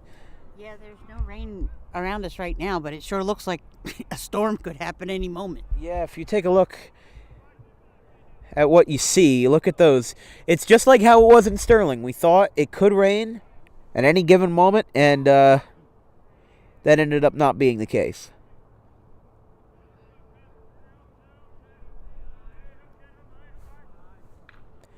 That's a swing and a pop-up foul.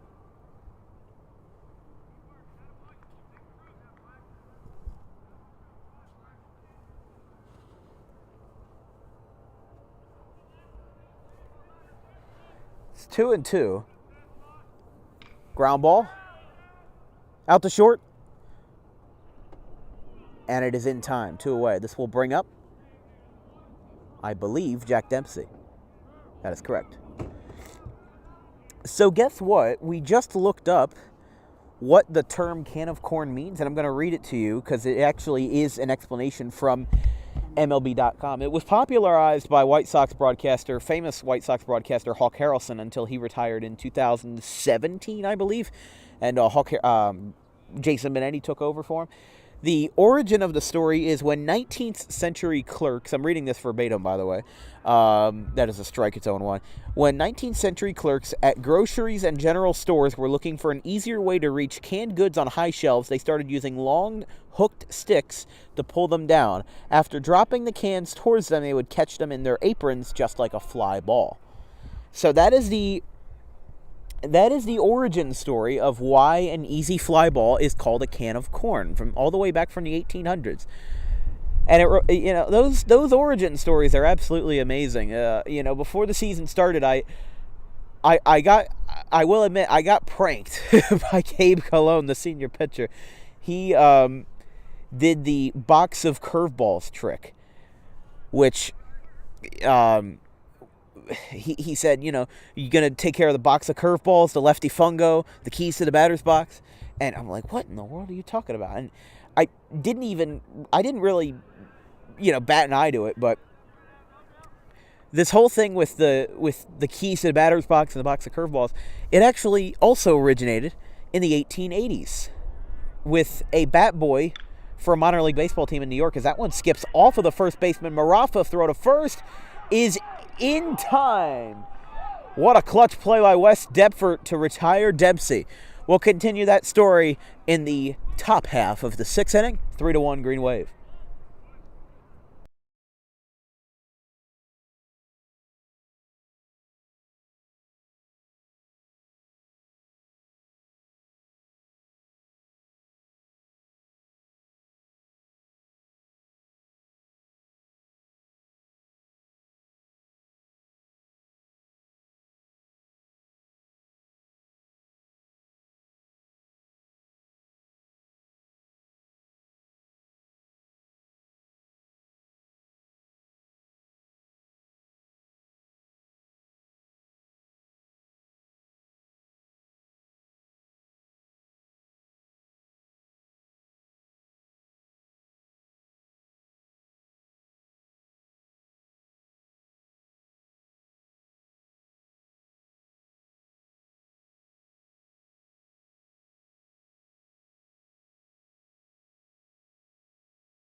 Joey Socorro leading off for the West Deptford Eagles in the top of the sixth. John Perozzi working hard and working fast. First pitch is a strike. It's 0-1.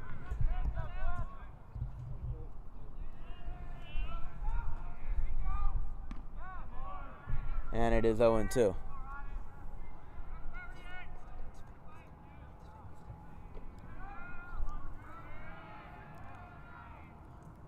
That's a line drive in the left. Base hit in front of Grady. He throws it in, and Socorro with a clutch base hit, and now the tying run will come up to the plate. Corey Baglivo.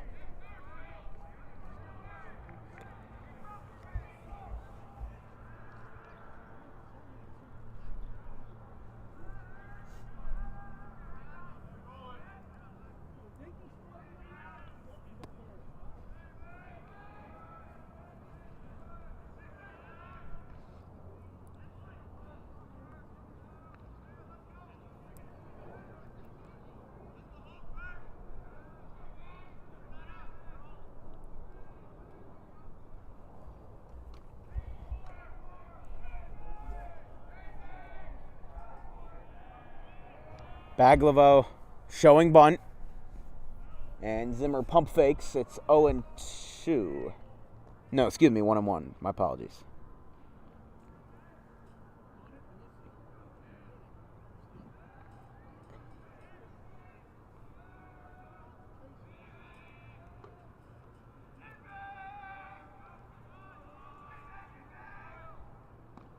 That one is a ball. 2-1.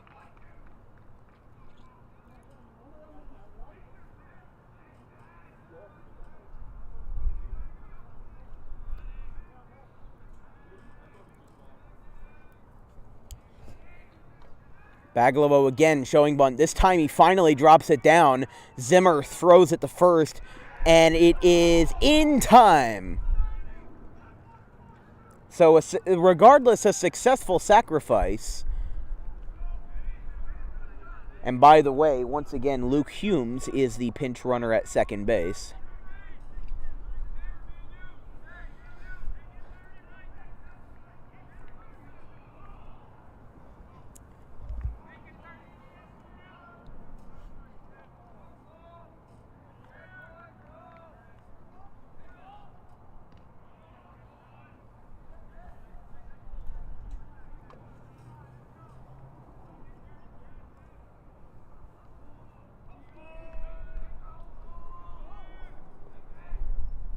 Swinging a foul. 0-2. Humes on second base. And that's all West Deptford has right now. However, with how fast Humes is and with the fact that they are within striking distance, one swing of the bat can tie the game. Although this is the bottom of the order with Cole McKenna. So that one is down and away. 1-2.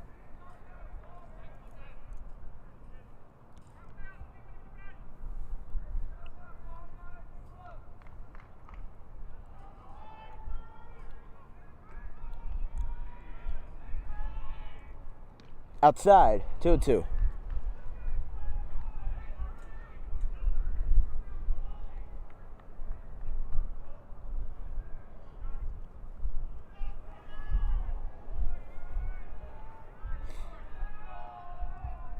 Swinging a foul. Count remains 2-2.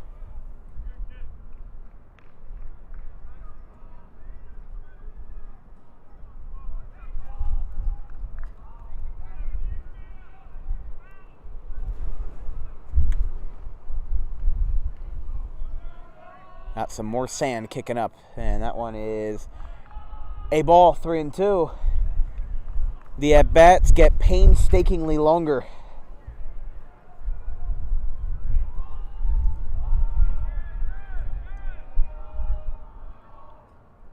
Ground ball, foul. West Deptford loves it. Their dugout's chirping all they want. I like the enthusiasm. Audubon's just got to put their foot down and put the nail in the coffin. However, it seems like it is getting harder and harder to achieve that. As that one is inside, it's ball 4.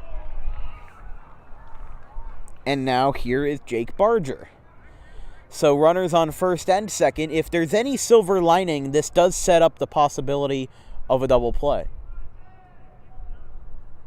Don't know if that will happen or not, but it's possible. With Barger being a lefty, I would argue that it's even more possible, with Dempsey being right there. Could be a 4-6-3 or whatever, 6-4-3, whatever you need. And it is 1-0 to Barger. Again, you're watching exclusive coverage of Audubon Green Wave Baseball here on Dan Wilkins Broadcasting. If you have any questions or comments, drop me a line at thedanwilkinsshow@gmail.com. Also, any serious sponsorship inquiries should go to that email. Thank you.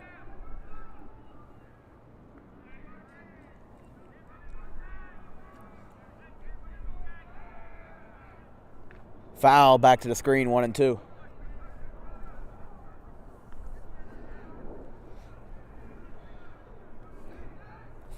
Shea McKenna will be on deck, assuming the inning continues.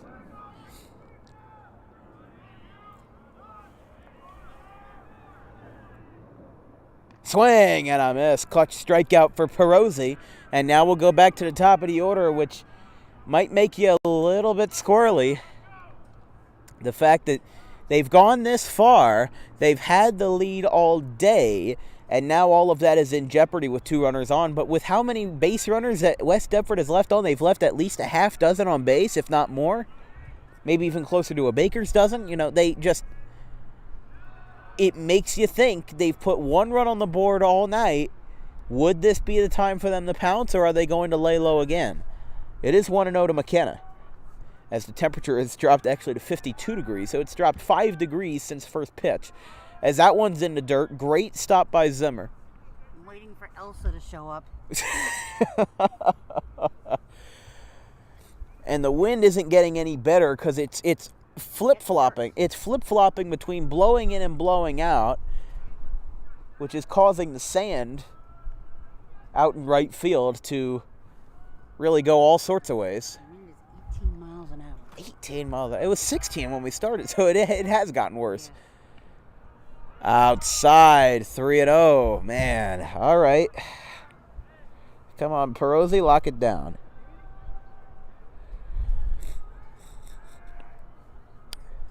In the dirt. McKenna knew it, and the bases are loaded. Here is Dan Marafa.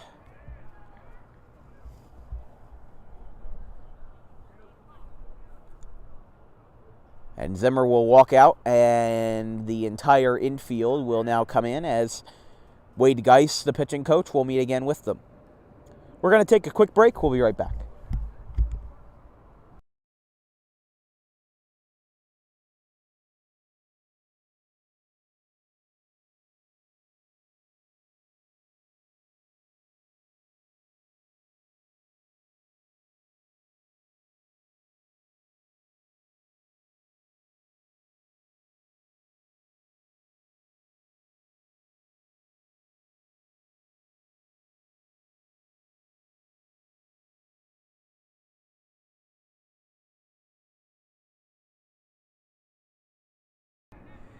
Dan Marafa batting with the bags loaded. Luke Humes on third base.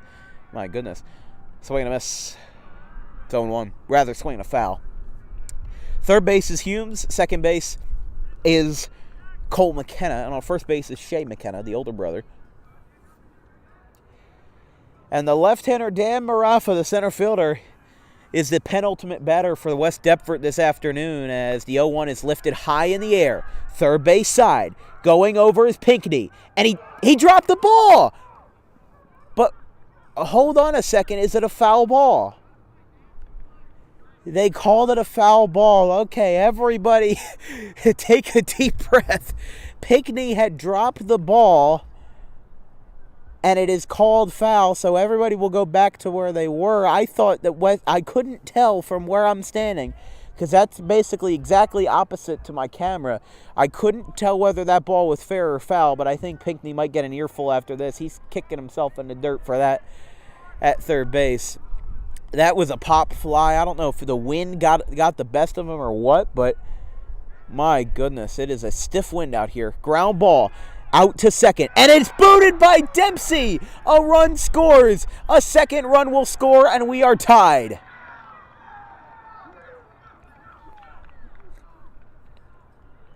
Unbelievable.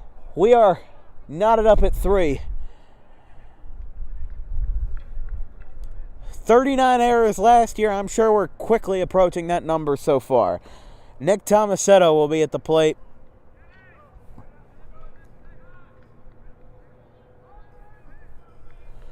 Runners on first and third. Dempsey with the error, and we are tied. My goodness. My goodness. That's a swing and a drive. Deep to center. Massey going back. And he makes the catch up against the wall.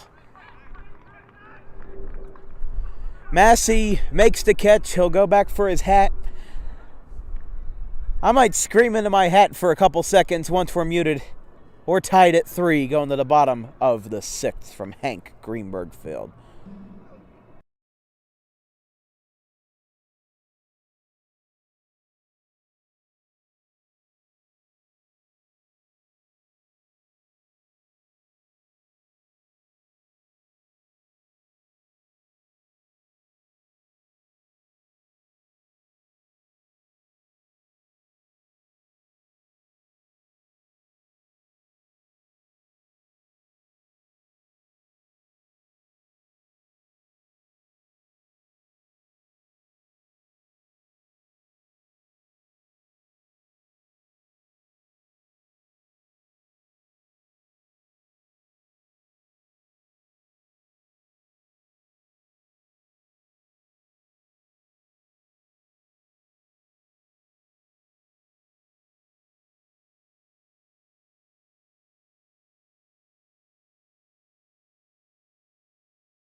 Corey Baglivo, the new pitcher for the West Deptford Eagles, and we are tied at 3. If you just joined us, we had a 3-0 lead.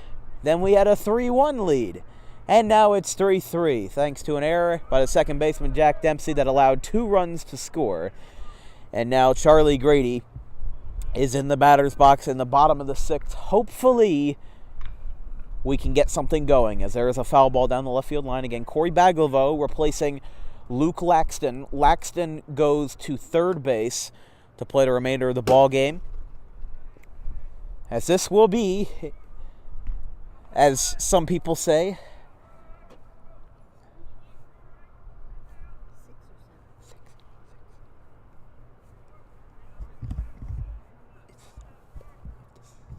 swing and a miss. We're in the bottom of the 6th, by the way, with 1 away. This will be what they call a last at bat game. If they score here, we go to the top of the 7th, and then possibly it might be over. But we will see. First pitch to Zimmer, who had a triple earlier and got the first run of the game home thanks to Damian Broadhurst, who pinch ran for him. It's 1-0 to the sophomore catcher. I already texted Noel and Inkster my player of the game picks. I wasn't expecting this. Yeah, I think you jinxed it. I might have. You're not allowed to call that until the end. Oh, my goodness. That's popped up. Way up there. Ambrosius going over. And he falls down and makes the catch. A circus act by Ambrosius. He gets up no problem, and there is 2 away. So somebody's playing this. So one of the West Deptford fans was singing the ESPN Sports Center song. That was perfect. Just perfect timing, too. Now, here is, I believe, Caladros, if I'm not mistaken. And yes, it is Caladros. That was perfect. This is what makes the sport so great. It's 1-0 to the freshman, Nick Caladros. He had a couple of innings in the game versus Collingswood where Audubon came this close to blowing a 12-run lead, up 14-2 at their best, and won the game 14-12. That was just one of the most chaotic games I'd ever seen in my entire life as a baseball fan. It's 2-1 to Caladros.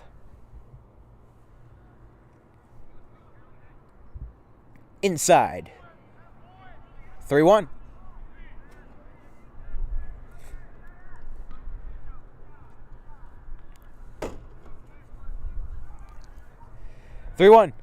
Outside, Caladros walks.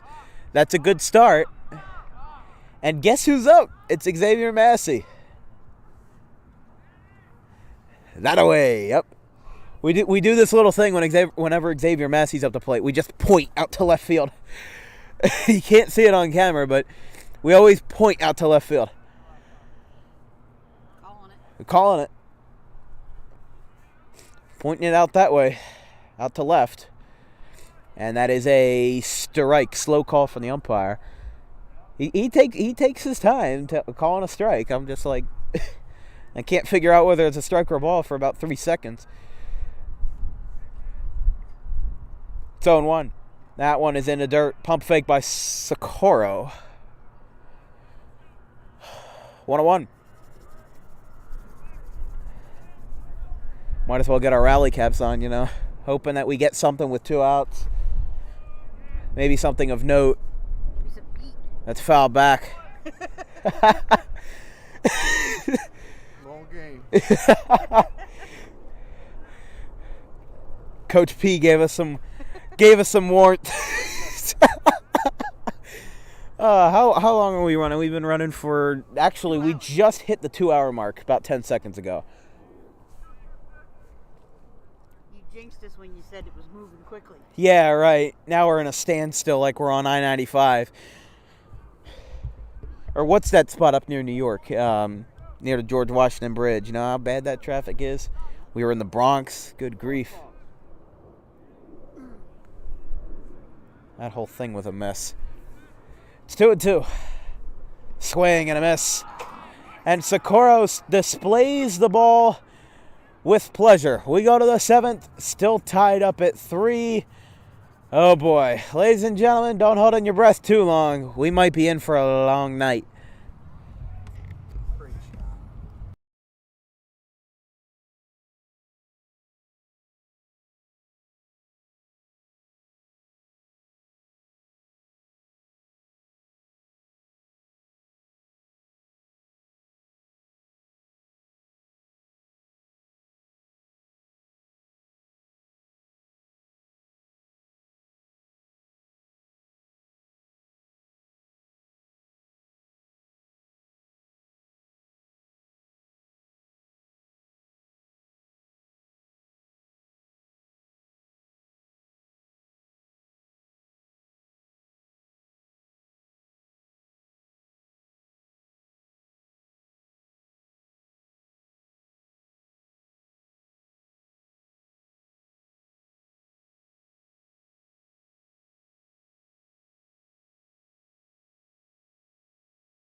Well, in the words of anyone who may be able to relate, I'm not mad, just disappointed with this ball club. I love this team to the earth and to the moon and back, but come on. We lost 2 of 3 in South Carolina. Dustin, it's time to start the inning. Dustin. Dustin. Bellis. Dustin. I got a good shot of him. He can't hide from that. Here's the first pitch.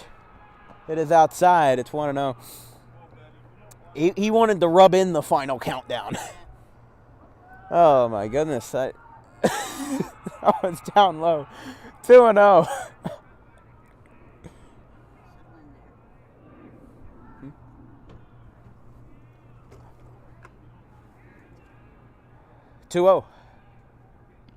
Outside. 3-0.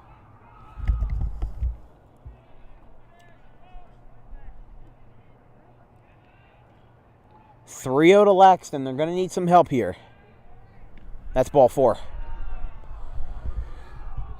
Now here's Cole Ambrosius. And I believe Perozzi will be taken out.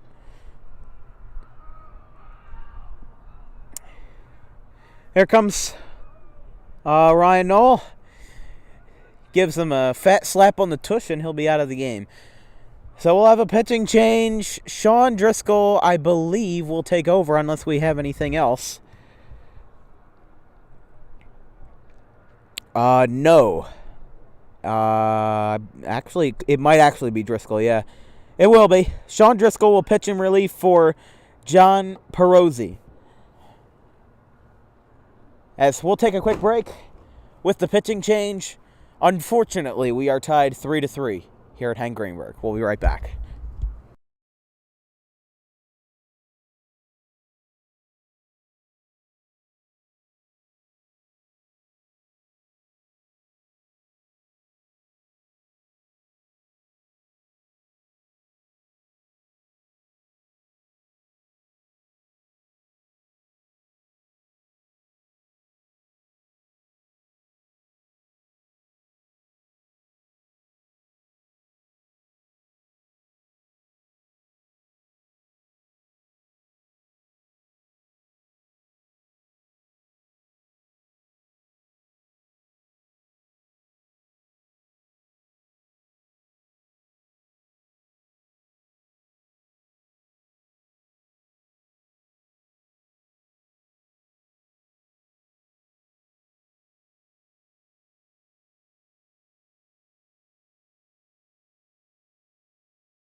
Sean Driscoll is in for John Perozzi. Perozzi goes to the bench after some strong innings, and I will say 100% it is not his fault for why we are tied.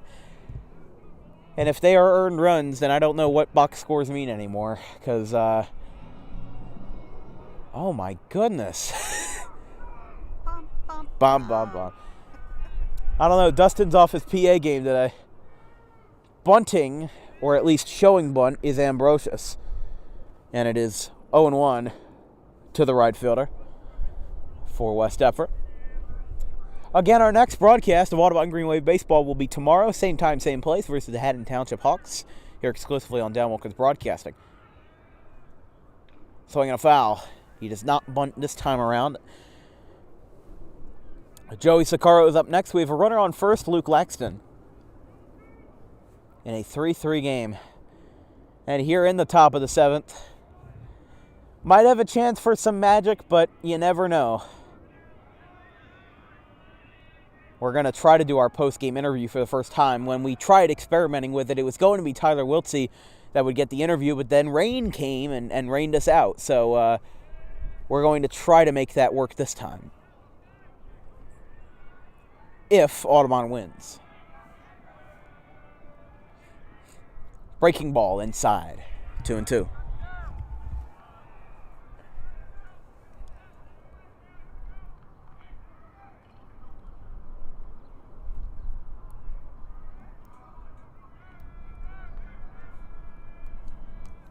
Swing and a miss.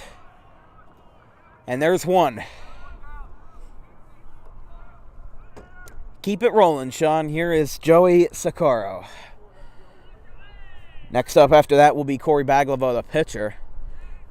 If a double play doesn't end the inning, of course, that's the exception, not the rule.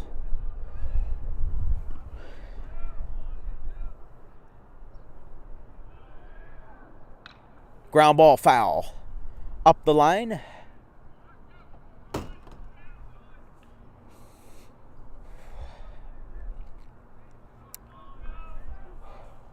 Oh and 1 to Socorro, the catcher for the Eagles. He's done a good job behind the plate this afternoon of keeping things under wraps in terms of not allowing, strikes to be balls. Both Zimmer and Socorro are very good framing catchers. They have the ability to get stuff done and get some calls to go their way.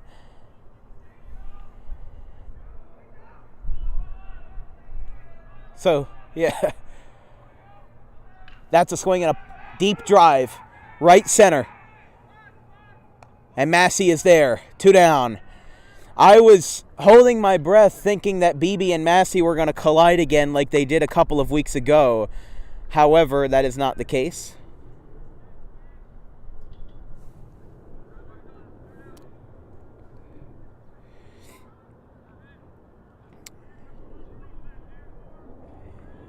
And this brings up Corey Baglavo.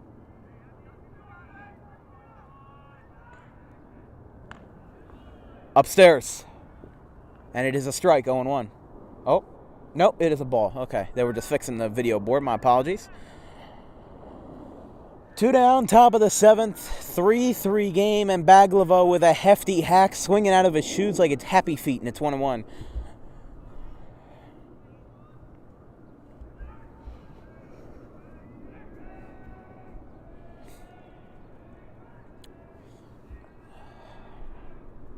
Swing and a miss on a breaking ball. It's 1-2. Sean Driscoll 1 strike away from sending us to the bottom of the 7th in what we like to call crunch time. And yes, he punched him out at home plate. Baglavo is retired. We go to the bottom of the 7th. Hold your breath. We ain't done yet. It's 3-3.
Tyler Wiltsey leading off the bottom of the 7th. Crunch time here from Hank Greenberg as Corey Baglavo steps in to face Wiltsey.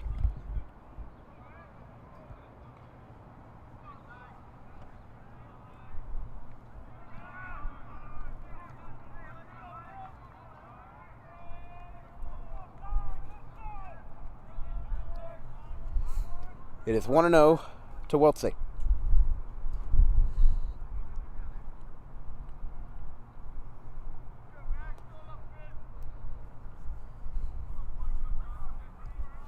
And the 1-0. inside. Wiltsey does a shuffle back, and it's 2-0.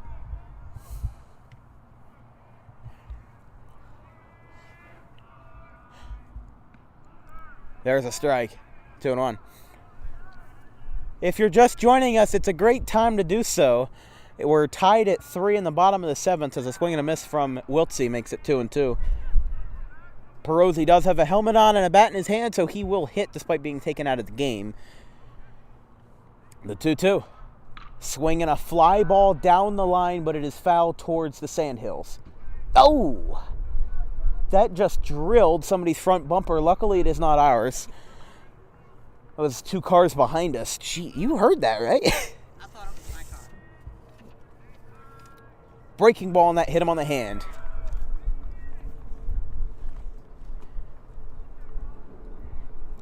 He didn't even move for that. He just was expecting it. Runner on first. He is the winning run, and here is John Perozzi.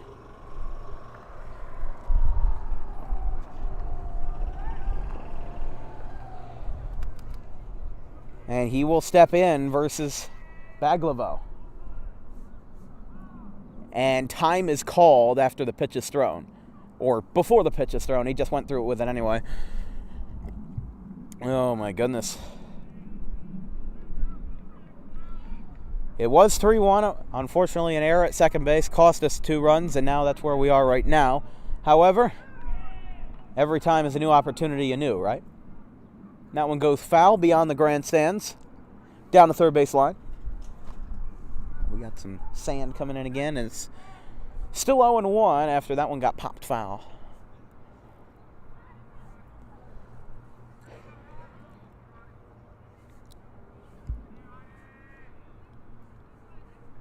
And the 0-1 is a strike, 0-2. Late call, but it is called as such.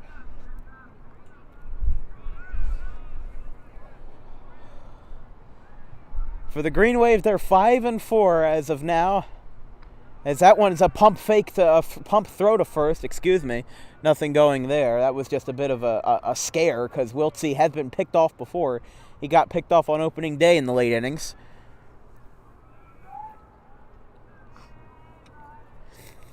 It's 1-2. Sand going all over at home plate. Here's a ground ball. Slowly hit the Baglivo. He throws to second, and it is in time. Perozzi takes first, but they do get the faster runner out. Although, wait a second. Wiltsey's standing at second base. Was he safe? He did look safe? Okay. My apologies. I didn't realize that he was safe. Okay. That's even better. I wasn't on the bag when he threw the ball. That's how it's signaled. Okay. Here is Sean Driscoll. We will try to get whoever, if the game is ended with a walk-off, as here comes everybody out to the mound to meet.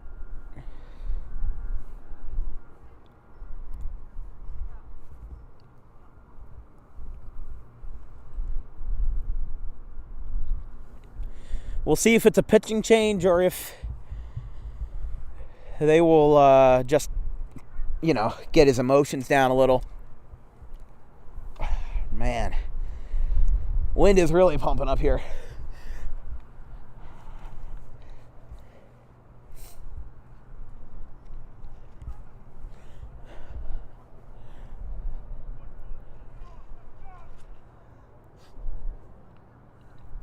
Just heard, I think that's Xavier's dad that was in left saying, let's walk it off, let's go.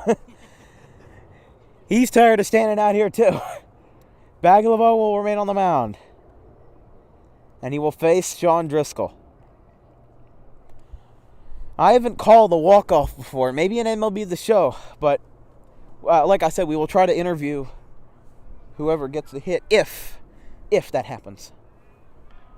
Never can guarantee, but with 2 runners on and nobody out, Baglivo steps off the mound. That is not a balk, although some people may argue that it is. For all intents and purposes of the rule book, it is not. Here's the first pitch. Driscoll showing bunt. Everybody's moving in. Here's a ground ball. Back to first. It's booted. And it is in time at first, but the sacrifice is successful. And that moves the runners up for Pinckney. Now, Pinckney is not the best bunter, I will say that. But a deep fly ball would be enough to end it. A base hit would be enough to end it. Heck, a 400-foot line drive homer will be enough to end it. But the infield will meet again with Baglivo, and with runners on second and third. It is John Perozzi on second. It is Tyler Wiltsey on third. We'll be a lot less hopeful right now if Wiltsey was not on third, if he was out. But apparently because the second baseman's off the bag, and that sun is right in my eyes. Go away. It's right there. Actually, I don't mind the little bit of heat, but now here is Scott Lynch. So they are intentionally walking Pinckney, so the bases are loaded with one down for Scott Lynch, and the bags are loaded. So a throw to the plate could give them an opportunity here, as that is a ball. It's 1-0. Sun is right there. Wow. Pinckney on first. Perozzi on second. Wiltsey on third. There's a ground ball. It is foul.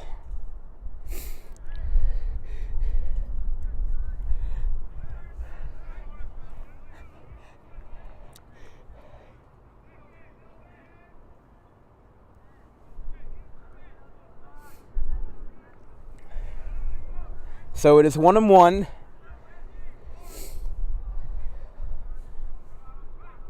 Come on, Scotty.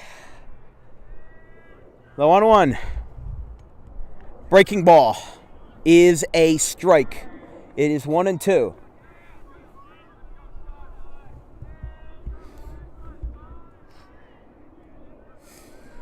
One, two.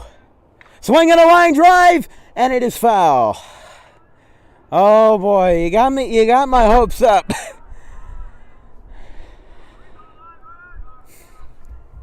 1-2 to Scott Lynch from Baglivo. Bases juiced. Swing and a miss. They got him. And there's two down. And now this brings up Charlie Grady. That was almost a game winner. If that foul ball had been fair, we'd be walking it off in style. But Charlie Grady will have to be the ultimatum. That one's inside, 1-0.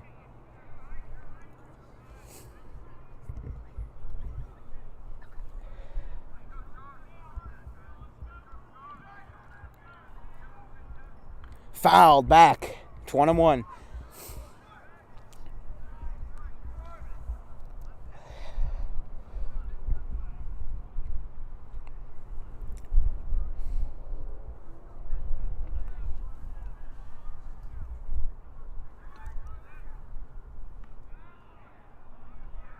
Strike call.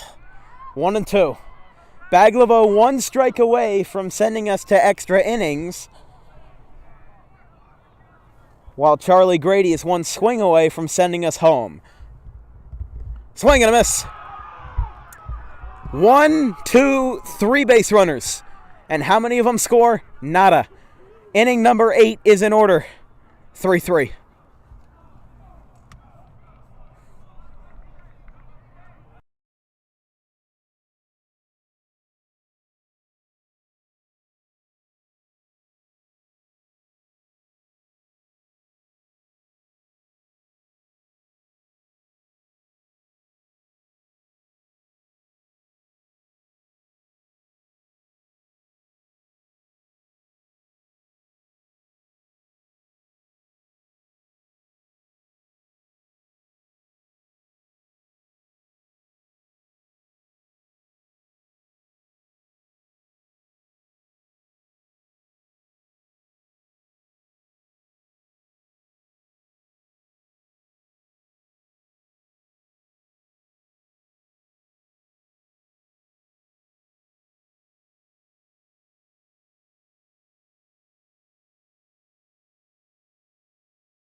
Well, the Red Hot Chili Peppers are playing in the bathroom. Playing in the background. Excuse me. I don't know why I said that, but They would be the wet chili peppers then. it is, to clarify, Cole McKenna leading off for the Eagles in the top of the 8th inning.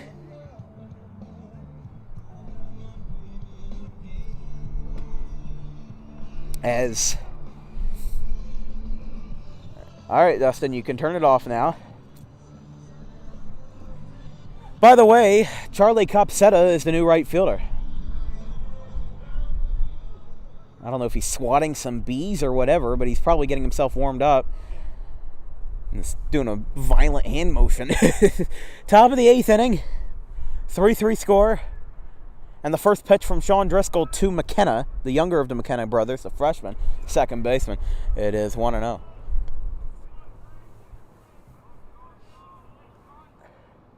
And the dirt, 2-0. Excuse me, it's 1-1. The scoreboard just updated. My apologies.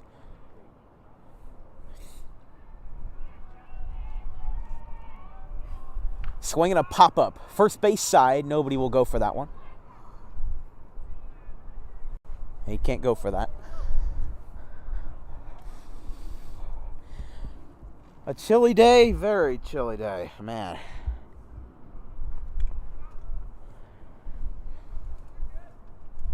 Just good grief. Rich Horan is talking with Sean Driscoll and the umpire. What is going on here?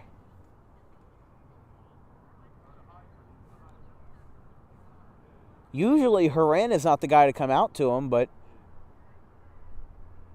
the umpire is checking Sean Driscoll. They're talking to him.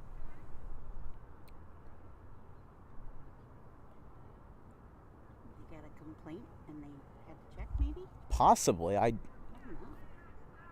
Rich Horan's talking to the second base umpire. I can't exactly hear what he's saying. He wasn't happy with whatever. Whatever it was, it doesn't seem like it's going to affect anything. I wonder if they got a complaint about possibly something on Driscoll's person, but Because they looked like they were looking at his belt. they were looking at his belt, yeah. I have personally not seen that before, but it seems like they cleared him. I don't know if they were just talking to make talk or what, but he gets back at him with a strike, and it's 2-2 to Cole McKenna. Inside. No amount of framing could save that one. It's a full count. Jake Barger on deck. The lefty designated hitter. Rounding out the order for the Eagles.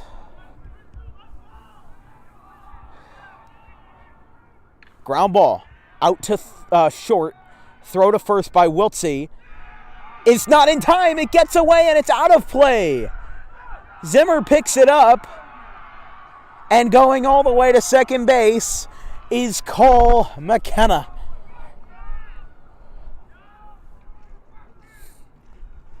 They got to give him back his helmet because it fell off at first, but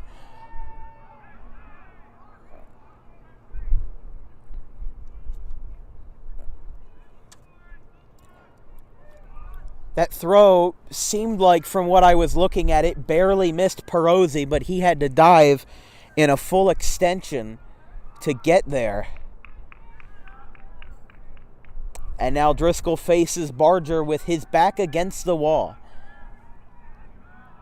Runner on second. You might as well have the ghost runner since, well, with nobody out, they already put him on second anyway. So here's Jake Barger. Man.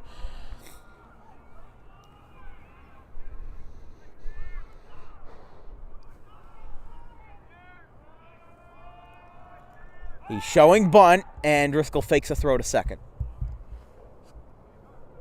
Not exactly an enthusiastic throw, but you do what you got to do.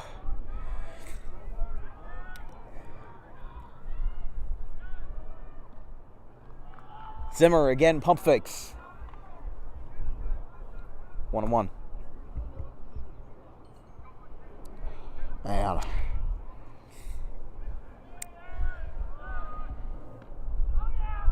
Again, a bunt that has no contact made.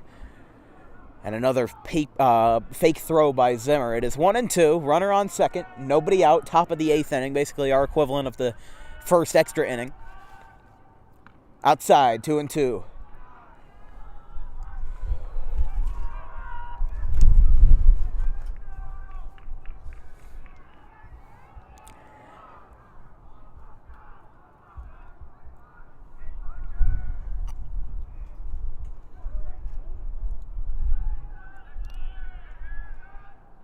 Swinging a ground ball, foul. Whew.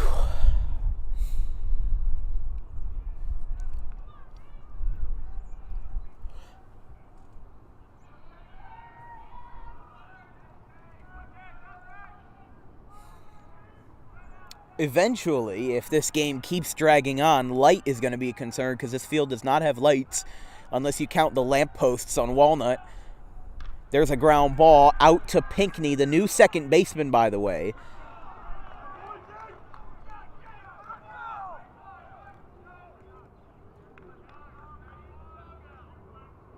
Did they? Okay, he was out. They said, good job, Jake. I'm like, what's he say? Cole McKenna did move to third base. And this will bring up Shea McKenna, his older brother.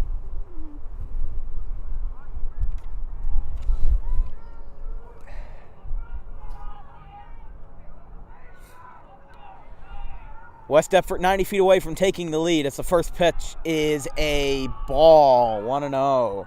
Still only one away, by the way.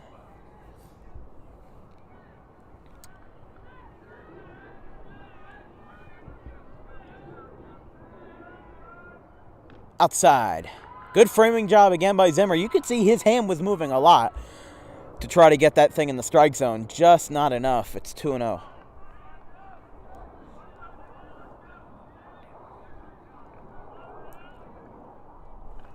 That one is fouled back, and I believe that might have clipped him. He was kind of jumping around a little bit there. That went straight up into the fence. I think a fly got hit in my face. I was like, ooh. Let's try it again. 2-1 to Shea McKenna, the leadoff man for West Deptford. Strike, 2-2. I had a feeling that was going to be a strike based on how his zone's been tonight. Just wasn't sure.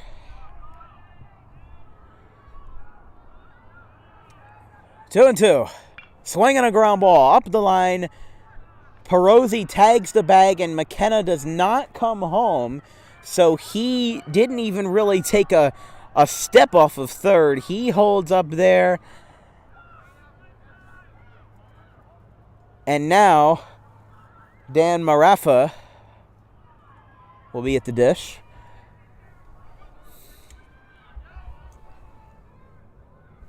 Running at just over 2.5 hours. I think the longest game we had was versus Collingswood is... Even the West Deptford bus is turning around. The West Deptford bus just left. Ground ball, third base side. Here comes the throw across. He takes 2 shuffles, and it's not in time. No, they got him. They caught him out.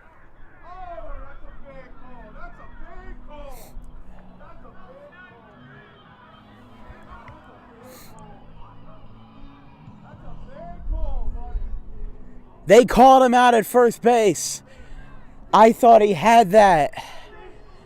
And look, I like Audubon and all, but wow. You can see the third base coach none too happy with that call. There ain't no replay review in high school, folks. Well, we go to the bottom of the 8th. As now West Deptford takes the field. Finally. 3-3.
The first pitch to Ryan Zimmer in the bottom of the 8th is a foul ball.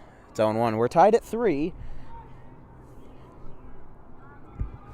Facing Corey Baglivo.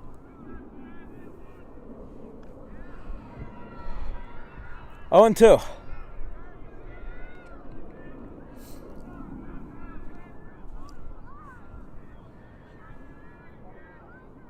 Swinging a ground ball past the glove of Baglio, and the throw to first is in time. 1 away.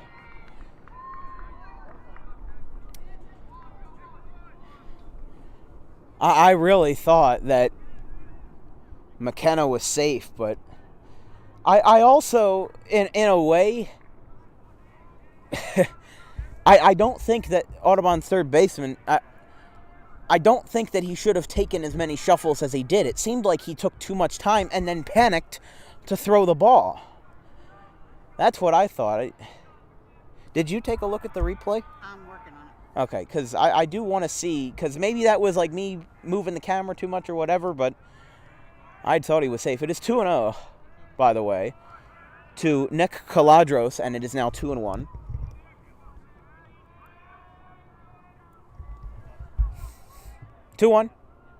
Swinging a line drive. That's a base hit. There you go, Nick. It goes to the left fielder, Cole McKenna, who has now, by the way, moved to left field. He was at second base to start the game. The new second baseman is Shea McKenna, and the new third baseman is Luke Laxton. So that's been in order for a couple of innings. But here is Xavier Massey back to the top of the order. Everyone hold your fingers crossed. First pitch to Massey is a breaking ball. Catcher was nearly standing up on that one. It's 1-0.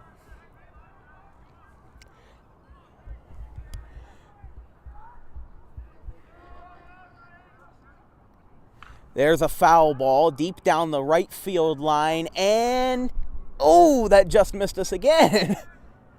That missed us by about a foot. I'm telling you, you got to stop parking your car there. Or if you do, put a metal cage over it so that we don't get hit. Outside. 2-1.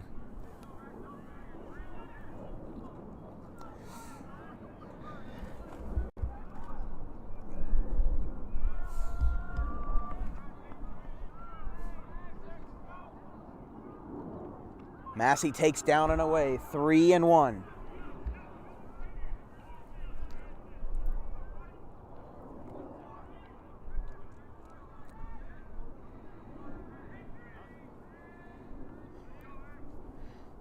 Inside, Massey turns his back to the plate, and it's ball 4.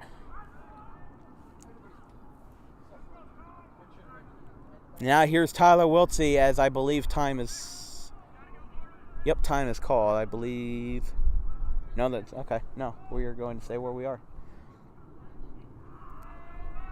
1 out, runners on first and second. Baglivo to Tyler Wiltsey is a strike. 0-1.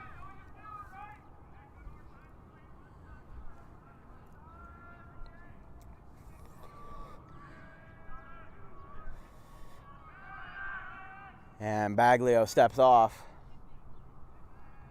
Nothing there, though. I believe the rule is on balks is if your leg is completely up and you motion towards the plate, then you stop your motion for whatever reason, then it's a balk. Socorro stops it in his tracks, and it's 1-1.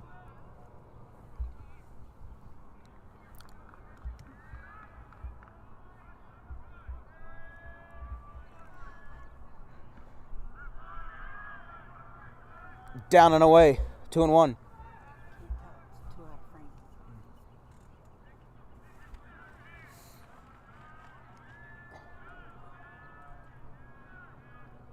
Swinging a line drive. Foul.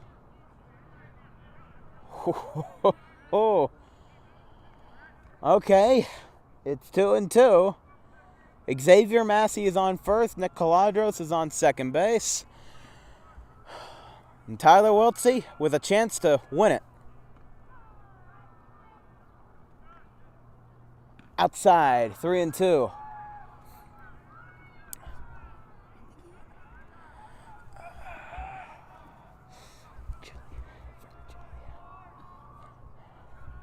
3-2 to Tyler Wiltsey. The payoff from Baglivo is a swing and a pop-up foul, right field side, and it gets stuck in the tree. Eventually drops down. If the inning were to continue, John Perozzi, well, I mean, there is one out, so a double play would have to end the inning for that to be the case. But if the inning continues, assuming it does, John Perozzi is the next batter. 3-2. Swinging a ground ball that ricochets off the chain link fence. It's the angles are a little hard to decipher, so you have to, unless the ball's coming right at you, you can't exactly tell exactly where the ball's going to be. The 3-2 again. Swinging a high drive to center field. Going back on it is Marafa. He is there. Caladros holds at second. The throw was, I guess, too good from center field, and they will hold up. So here is John Perozzi, who has one home run this year versus Kings Christian in their 14-2 win on the opening round of the Ralph Shaw tournament. Hit that home run to dead center field just over that track, the bright green track. First pitch from Baglivo to John Perozzi. He kicks and deals for a breaking ball that is in there for a strike. It's 0-1.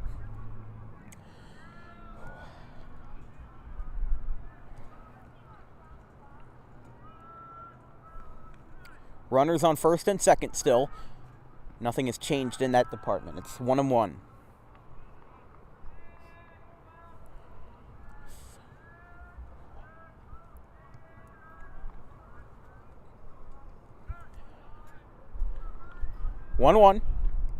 Swinging a high drive to deep right center field. However, it will stay in the ballpark. The wind will keep it in. And oh boy. Now the question is, what are they going to do from here? I believe they will play another extra inning unless they want to get out of here. Everybody's packing up their stuff, so unless they go back out to the field, we will see. Yeah, here comes the Audubon fielders again.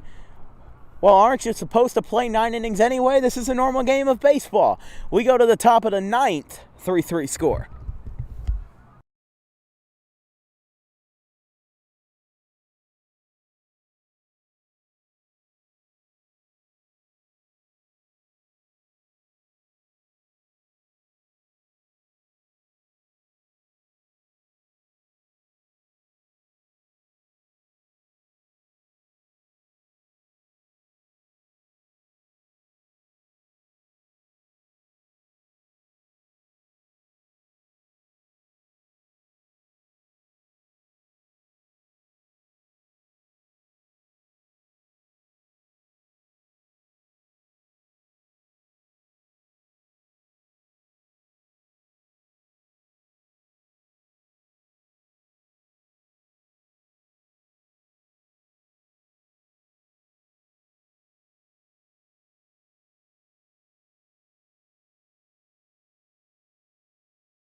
Top of the 9th, for all intents and purposes, this is a extra inning, but just normal for baseball games to go 9 innings, you know. Just we're not used to it considering high school is 7 innings. This is, I believe, Tomasetto batting with a swing and a miss. It is quickly 0-2. It is Nick Tomasetto, number 23. Tomasetto with a couple good at-bats this afternoon as he looks to capitalize with the bases empty. And nobody out to lead off the top of the 9th. Strike 3. Right down Broadway, maybe a little on the outside corner. However, call remains the same. 1 away. So I did confirm that unless darkness prevails, we will play until we have a winner. Kingsway tied with West Deptford 12-12 last year, but that was due to darkness. So we will have about another hour until probably things get too dark. If the sun was completely out, I'd say we have 90 minutes. But because of the fact that there are clouds above us, it may not be all that, as there's a ground ball to Wiltsey. Throw to first, is in time, 2 away. According to weather.com, the official sunset is at 7:50, which is about 80 minutes away, but there's no way we will run until 7:50. They'll probably call it around 7:30 or whenever the players can't really see the ball enough. And honestly, if we get to that point, I wouldn't be worried about an interview because it's getting dark. People want to get home. Get to the win. Yeah. You got to win first before you get that. In fact, I believe the JV game is over. I saw Tommy Quinn walking by a couple minutes ago. So I'm 99% sure all the JV festivities are done. And there is a strike. It's 2-1. Ooh, there's a sand attack. It's coming to first base. Here's a ground ball. Third base side. Throw from Caladros is in time. A 1-2-3 from Driscoll. Now we'll try it again. Going to the bottom of the ninth. Yes, it's extra innings, and it's 3-3.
This broadcast is brought to you in part by the Quick Pit Podcast, hosted by my good friend Nate Relum and his buddy Connor, out of their studio in central Pennsylvania.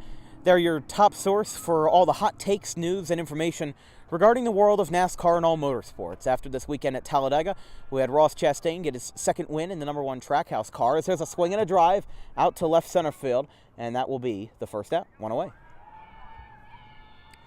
1 pitch, 1 out. They usually release episodes on Wednesdays or Thursdays, so check them out on wherever you can listen to podcasts, including Spotify and Anchor. Here's Isaiah Pinckney. Also, they might be talking about the recent news that broke this morning about Daniel Dye, GMS racing driver for ARCA, who got indefinitely suspended this morning. So if you want to learn some more information about that, that'll probably be in their episode later this week. It's 0-1 to Isaiah Pinckney. We did confirm JV did win their game 8-6, and they got done before us. We're in the bottom of the ninth. And we're still running about 2 hours and 48 minutes in. Oh my goodness. This is just like the Collingwood game all over, except much more low scoring. Pinckney bends backwards to avoid that pitch, and it's 1-2. You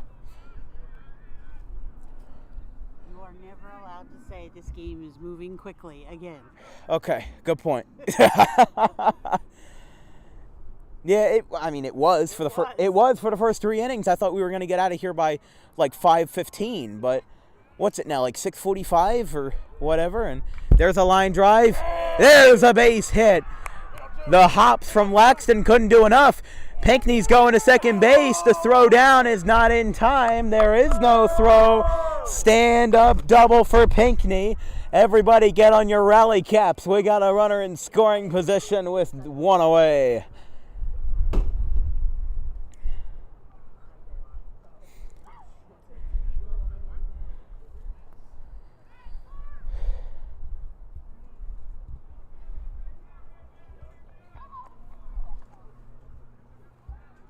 Now here is hitting now.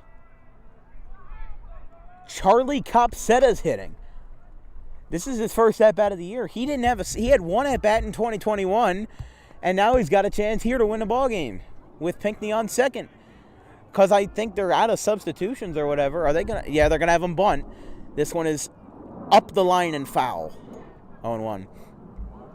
I mean, Copsetta is not exactly a home run hitter, but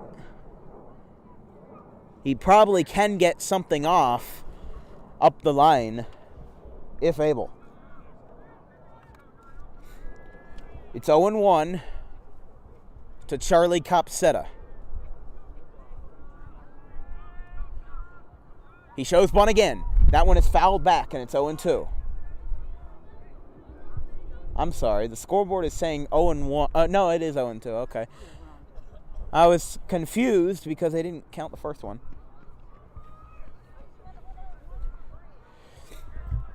Isaiah Pinckney on second, bottom of the ninth, into our second extra inning of the afternoon, now turning into evening. Copsetta is probably not going to bunt with 2 strikes. In fact, he'll swing and miss, and Pinckney is out at second base. A strike him out, throw him out double play. Pinckney got not necessarily caught napping, but instead a strong throw from Socorro down to second base got him there. And ladies and gentlemen, we go to another extra inning. Trust me, I want to go home as much as you want to go home and turn off your TV. We go to the 10th inning. The scoreboard is wiped clean here at Hank Greenberg under the William Penn Bank scoreboard. We go to the 10th inning, double digits in Audubon, 3-3.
Joey Socorro leading off the top of the 10th. Yes, we're still here.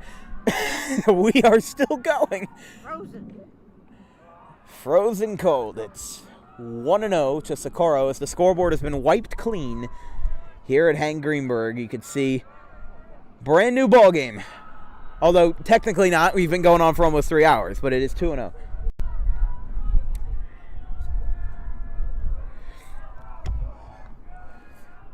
Swinging a line drive. Pinckney's got it. Throw to first. Is in time.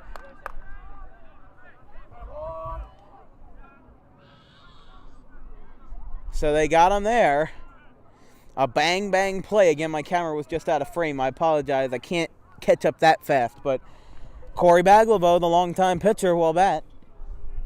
I'm sure some of the JV guys, I mean, they're like, what in the world? They had enough time to change out of their jerseys. They had enough time to get here to the right field spot. That one is a foul ball. It hit off of Baglivo's person, and it is 0-1. Although I will say I'm highly concerned for J.J. Stockland wearing shorts and a T-shirt in 50-degree weather. My grandmother would scold me for doing such a heinous act. The 0-1 to Baglivo is a swing and a miss. It's 0-2.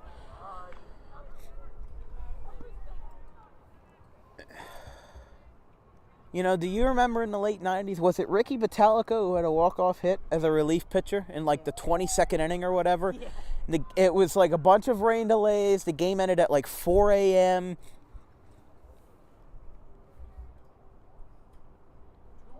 And the fans that were drinking that night, they stopped to sale a beer after the 7th inning. They might as well have gotten sober by then.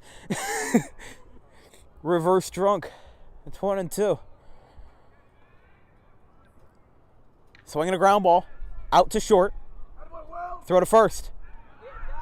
Is in time. 2 away. Here's, I believe, Cole McKenna. Yes, it is. Here's Cole McKenna again. Cole McKenna versus Sean Driscoll, top of the 10th inning. Yeah, that was at the old vet. I think that was either 98 or 99. I forget exactly when, but Ricky Bowe was with us for a while, and now he does some post-game stuff, which I honestly don't even like that much. I have never been a big fan of the pregame, like the 3 hours of pregame, the hour of postgame, as we'll hold that thought. With a ground ball to short, McKenna is out, and the side is retired. Let's try it again. Refresh and repeat. We go to the bottom of the 10th, 3-3 score.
Corey Baglivo pitching still in the bottom of the 10th.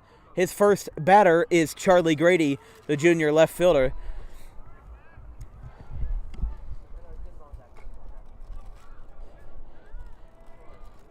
After that will be Zimmer with a ground ball foul. It is 1-1. And of course, all the JV players getting the amenities. They got like birthday cake little bites. I haven't eaten anything in like 4 hours. Although that's a swing and a drive out to right. Ambrosius makes the catch. 1 away.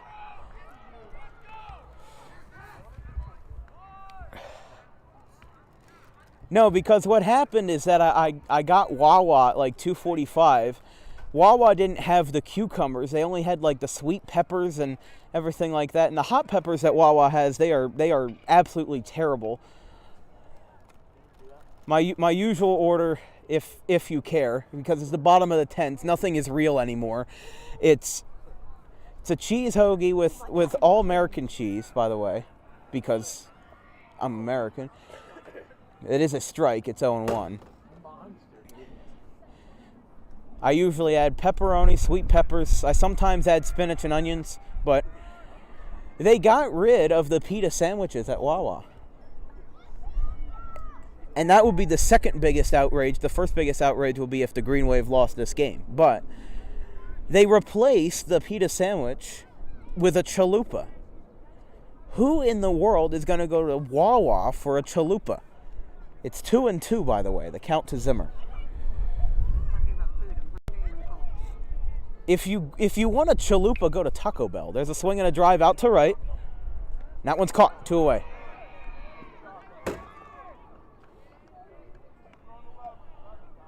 And this will bring up Xavier Massey. I mean, seriously. If you want a chalupa, go to Taco Bell. I don't understand why you would go to Wawa for a chalupa. Their pita sandwiches, they were so good. They had the right flavor to them. I always got the spinach with the red onions and the cheddar cheese, the white cheddar. I once got it with feta by accident. But we have a pitching change, so you will get to have a at least 2-minute break from my Wawa rant. However, you are not out of the woods yet. We have a new pitcher for the West Deptford Eagles, which is, drum roll please, looks like a left-hander, number 21. That would be Dom Stanish, who is the new pitcher. So a southpaw will face Xavier Massey. We'll take a quick break, and we'll be right back.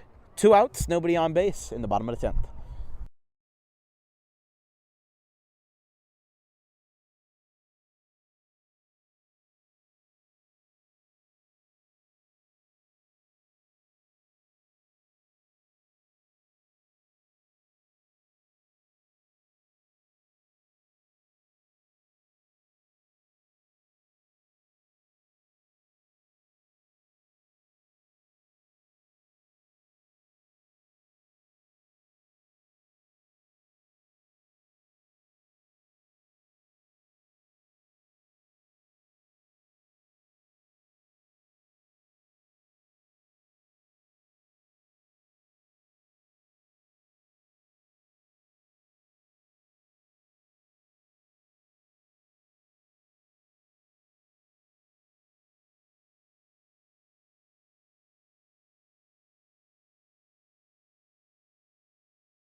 Bottom of the 10th inning, Xavier Massey bats with 2 outs as he faces the left-hander southpaw Dom Stanish, number 21. The first pitch from Stanish is a fastball up and in, and it's 1-0. And I just heard, I heard one of our JV fellas talk about the possibility of a ghost runner, which honestly in high school baseball, I don't think I would mind that. Excuse me, it's not Xavier Massey. That is Nick Caladros, excuse me. I confused Caladros with Massey. I don't know how I did that, but the 2-0. In the 10th inning, anything is possible. It is, yeah. They could have Freaky Friday'd. They switched bodies. Intergalactic baseball, how about that? The 2-1 is upstairs, 3-1.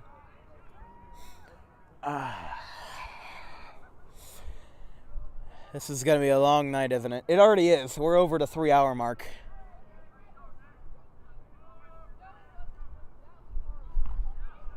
Strike 2. We may have an 11th inning in order, ladies and gentlemen. We would be in the top of the order if Caladros gets back on base. He worked the walk in his last plate appearance. And as of now, he hasn't done it this time. However, it is a 3-2 count. Second time he's worked a full count tonight.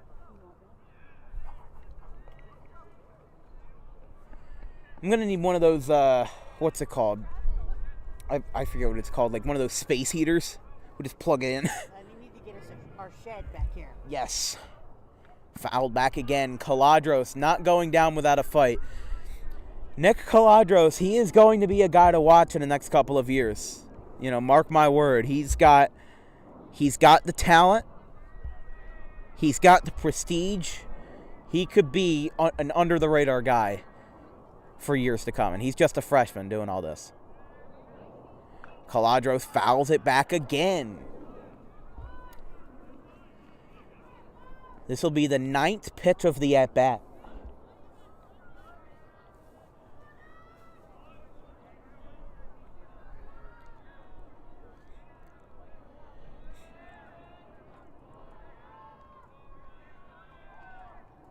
Inside, ball 4.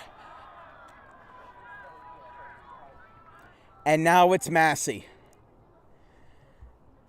Xavier, I know you cannot hear me, but I kindly ask that you end this game now so my family can go home, we can have dinner, we can Thaw out. feed the we can thaw out of the freezer. And the first pitch is a ball. Okay, it's 1-0. A little high. That was a little high, yeah, borderline.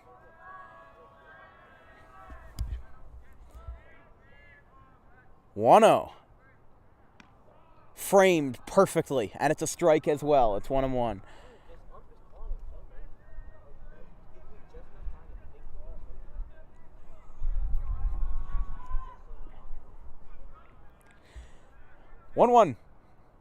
Swinging a line drive out to second. He tags the bag himself. And what do you say? We have 11 innings to play. 3-3 going to the 11th. I'm just as annoyed as you are. Don't worry about it. But at least you're at home watching on your TV, on your nice little couch with your heater and whatever else you have. We have none of that. You get heat. I need heat. Send donations for a broadcast booth. Yeah. Send donations for some new fingertips, will ya? We're going to the 11th.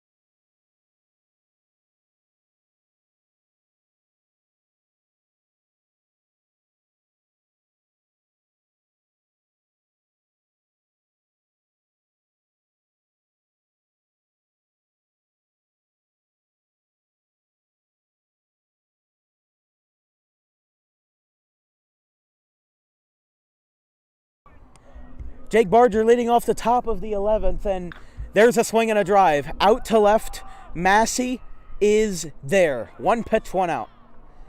And I will say this is officially the most frustrating game of baseball I have ever seen. I've been to some rough ones in my life. I went to Wrigley Field in 2017, and it was freezing rain and 45 degrees. Then I went again in August of this year. It was 90 degrees.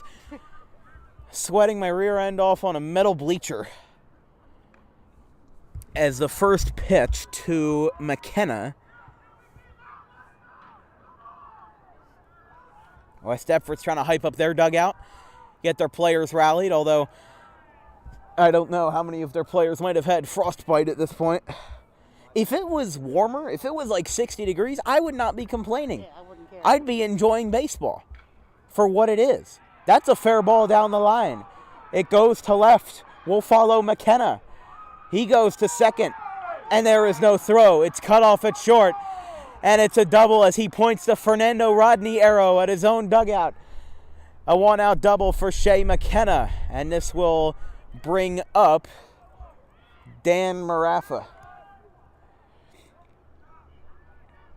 At this point, whatever happens, happens. I'm not even mad if we win or lose. I want to go home. So What's cool. that one song? Day-o. Daylight come and we want to go home. There you go. The first pitch to Marafa is inside. It's 1-0. In this case, it's 11th inning, and I want to go home. At this point, the game's running so long, we might as well be saying daylight's coming. Want to offer an omelet and some free breakfast. Continental baseball breakfast. In fact, it's taken so long that the West Deptford bus was gone. It's now come back around, and its bus driver just left the bus. Even he's done. And he gets paid to sit there in a bus to pick up the players. It is 1-0, by the way, to Marafa.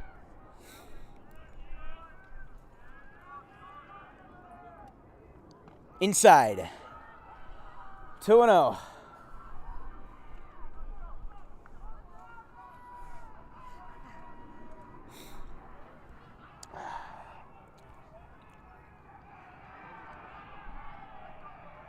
Their dugout's loving it. Outside, 3-0.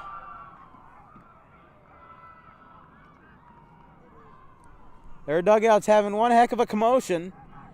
It's not directed at anybody. It's just, I think they want to get out of here too. I don't blame them. Strike one.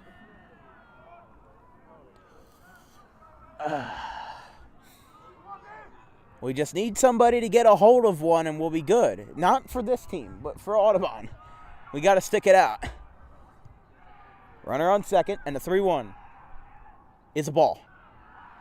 Down and in. And this brings up Nick Tomasetto. This is just mildly infuriating is the term. It's not angering. It's just frustrating. Because this game should have been over an hour and a half ago. What are we at now? We are at 3 hours and 10 minutes on the broadcast. This is longer than the Collingswood game. That's popped up. Copsetta going out. He makes a catch. Running to third. McKenna. And they're going to hold him up. Pickney dropped the ball. It goes back to Wiltsey, who will bring it to Driscoll. Now there's runners on first and third with 2 down. But the runner on third doesn't matter if there's a fly ball because he's just going to be running anyway. So Luke Laxton will be the batter.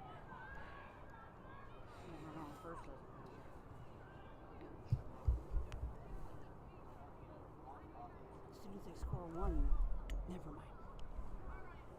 Sorry. Oh, you're good. 3-3. And now the infield will meet with Driscoll.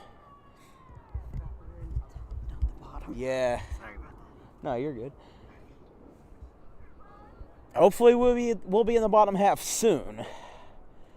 Just don't let the inning drag, for goodness sake.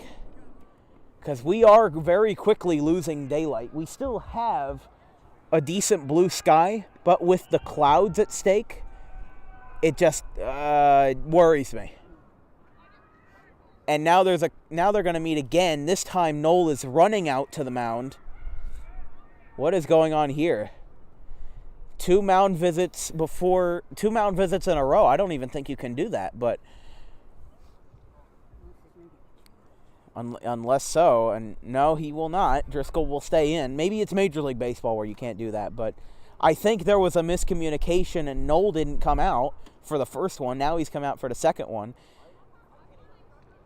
And the batter will be, like we said, Luke Laxton.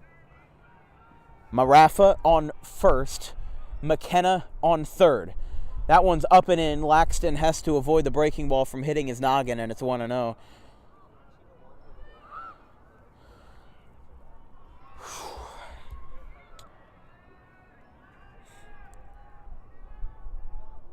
Swinging a ground ball foul. A little chopper. It's 1-1. There's a lot of that. I know I said at the beginning of the broadcast I was worried about me sniffling. I'm worried about me sighing too much because, oh my goodness, this game has dragged on and on and on. My father did a football game once that went to 4 overtimes. Even that wasn't as long as this.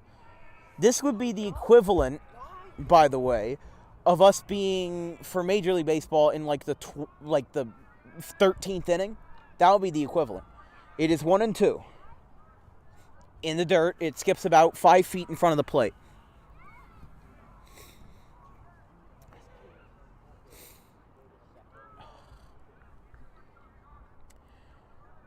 Driscoll still keeping a tough mindset. The 2-2. He's running, and it's a swing and a grounder foul.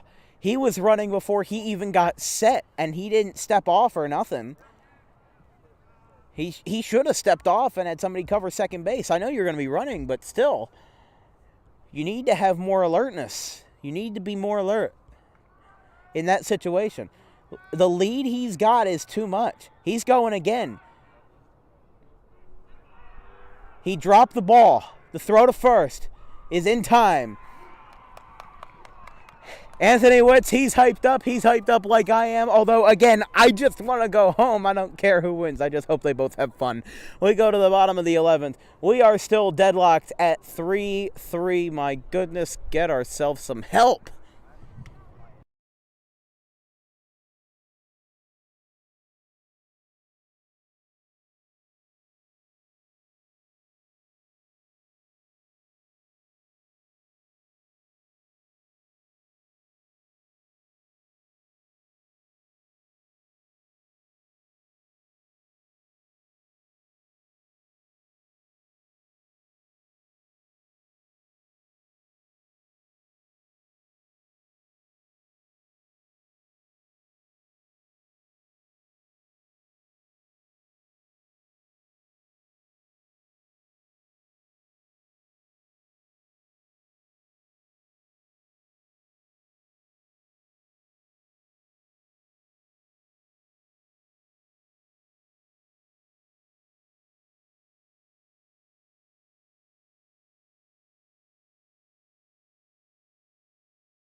Bottom of the 11th.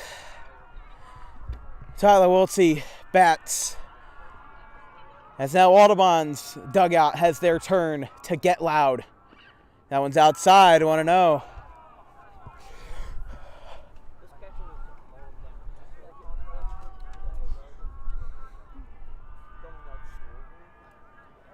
(1-0) from Stanish. It's down and in. 2-0.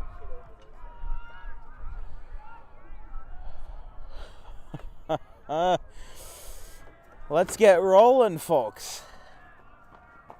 The 2-0. In the dirt. 3-0. Don't give me hope now.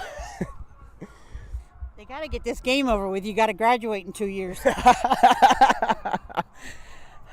to Wiltsey. He might be expecting a green light here. And he gets it. 3-1.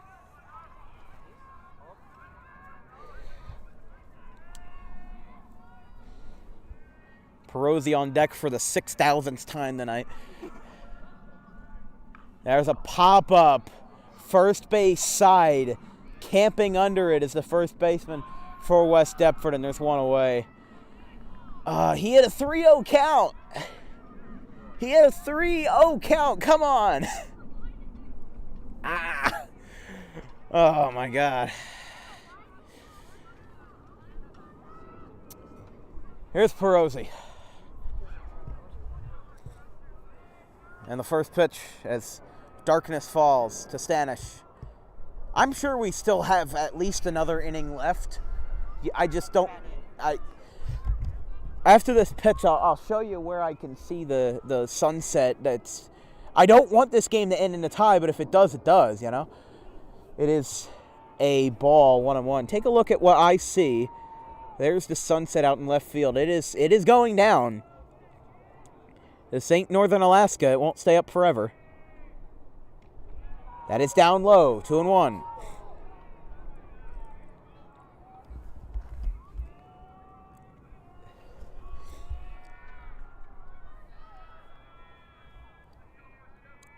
Line drive, right to him. No chance. No chance. There's 2 down.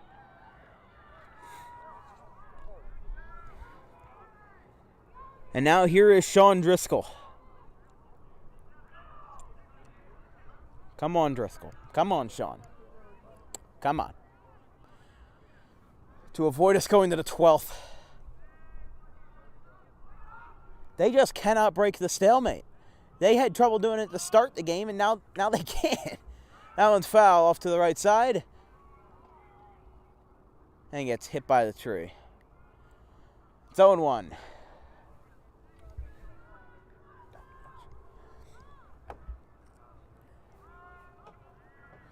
The 0-1 to Driscoll is a breaking ball that skips away from Socorro, and it is 1-1.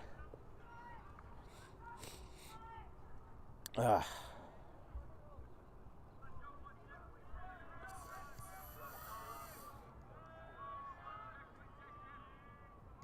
1-1 inside. 2-1. Oh, rather 1-2. Excuse me. That was called a strike.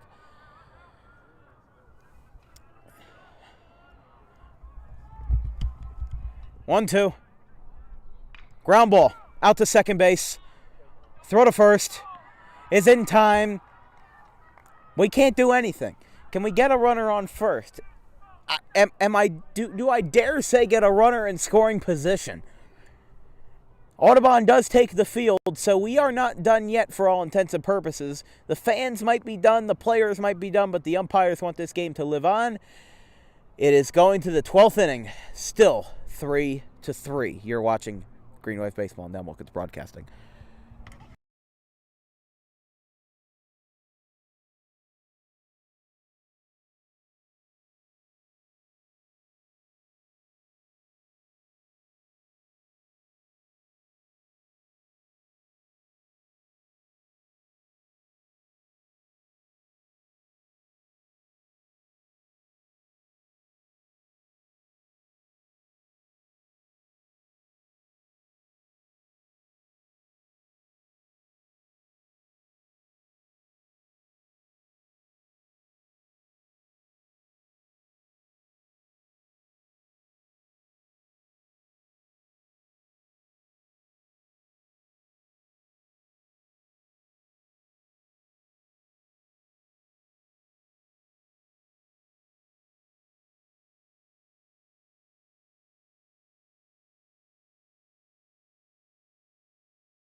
Top of the 12th.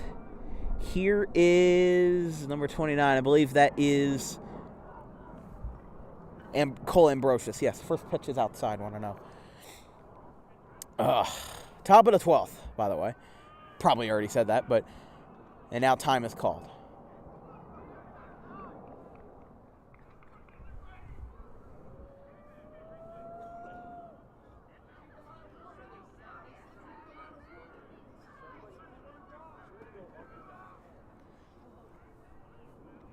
Want to know to Cole Ambrosius is on the outside corner, called a strike, 1-1. Oh boy.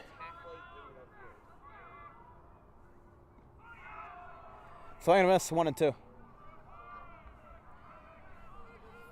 Kudos to these fans that have stuck it out. I see a couple picnic blankets and stuff that have been here all 12 innings.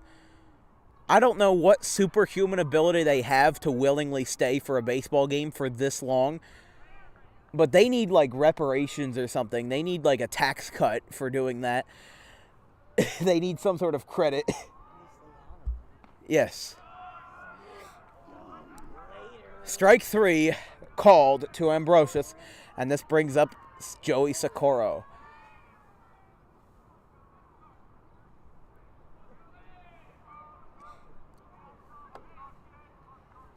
This is just, no matter what side you're on, this is getting ridiculous. We're getting close to a double header here. Yeah, really. I mean, you would only need 14 innings to have a proper doubleheader. Yeah.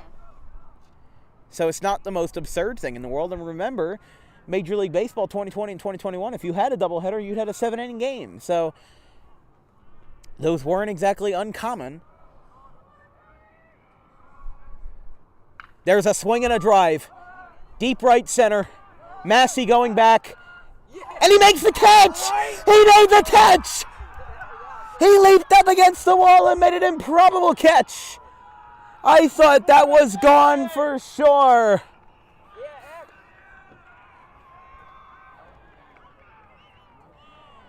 MVP, how about XVP? There you go. Xavier Massey with the second out. Actually, no, the M stands for Massey in MVP. Here's the first pitch to Baglivo, which is popped up. Copsetta misplayed it and it falls. He took several steps back and then forward, but it was too little too late, and a base hit for Baglivo. And this brings up Cole McKenna. The inning continues. I thought that was gone, but oh my gosh. I believe I did get that on camera. No, ball 1. Yeah, Massey's catching the outfield. I want to see if I got that.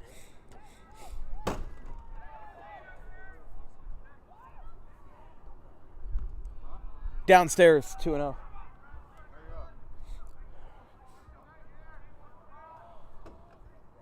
I can't believe it. That was an amazing play by Massey. And we had an Audubon player that saw the whole thing while taking a trip here. 2-0, ground ball. Everybody ducks their heads in the Audubon dugout, and it's foul.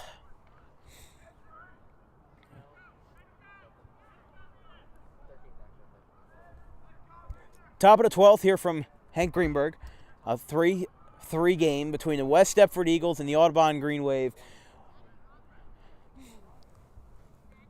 3 hours and 25 minutes we are at. Ground ball. Short. Throw to first. He slid, and the ball gets through the fence, and they will hold up there because the ball went out of play, and that is a 2-base error. Oh my gosh, can we end the inning? Now, here is Jake Barger. What they're going to do is, I believe they're going to... yes, so runners will be on second and third.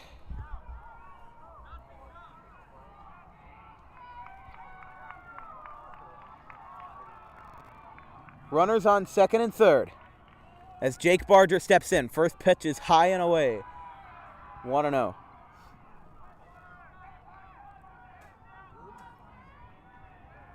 By the way, this game has run longer than the 1997 James Cameron film Titanic. People regard that film to be long? Are you kidding? And arguably, I do a better job than James Cameron. No, I'm kidding. But the 1-1 is a fly ball. Third base side, Caladros looks at it, and it goes into the Audubon dugout. It's 1-2. Seriously, the Titanic movie is 3 hours and 14 minutes, and we have gone for 3 hours and 26 minutes. We go any longer, I might need to start doing my Celine Dion impression. I'm out of here. Gonna get blacklisted from Audubon. Swing and a miss, but it gets away. But no, it is a foul ball. Excuse me. It just made very minor contact with the end of the bat. And it is still 1-2. We have had this game go so long. High school track practice is done. Middle school track practice is done. In the dirt. Everybody holds up. It's 2-2.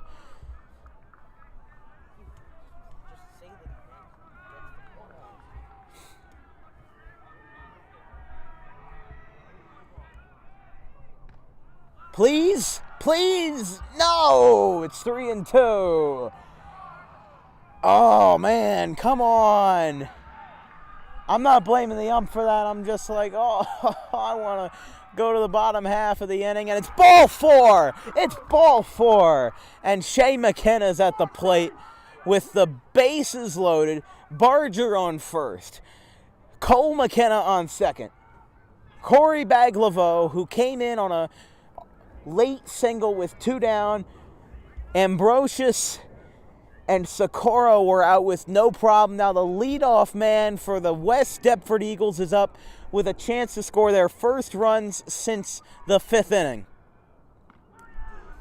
There is a disgusting curveball for a strike. It's 0-1.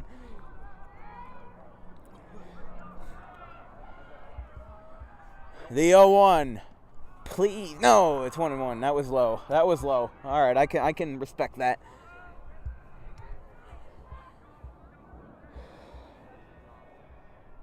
Swinging a ground ball out to short.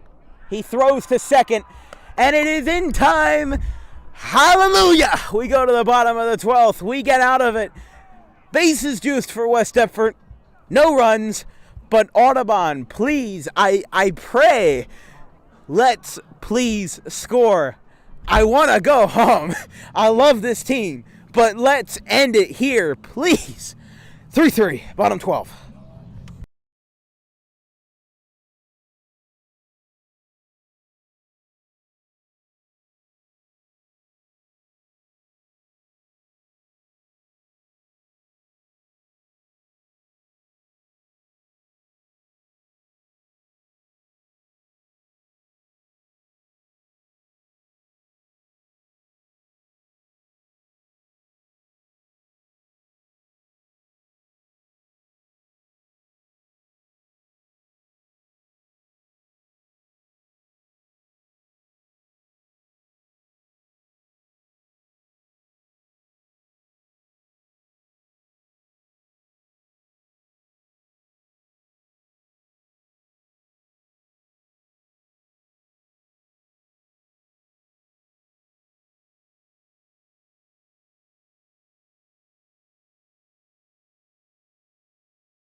Are not deceiving you. We are going to the bottom of the 12th.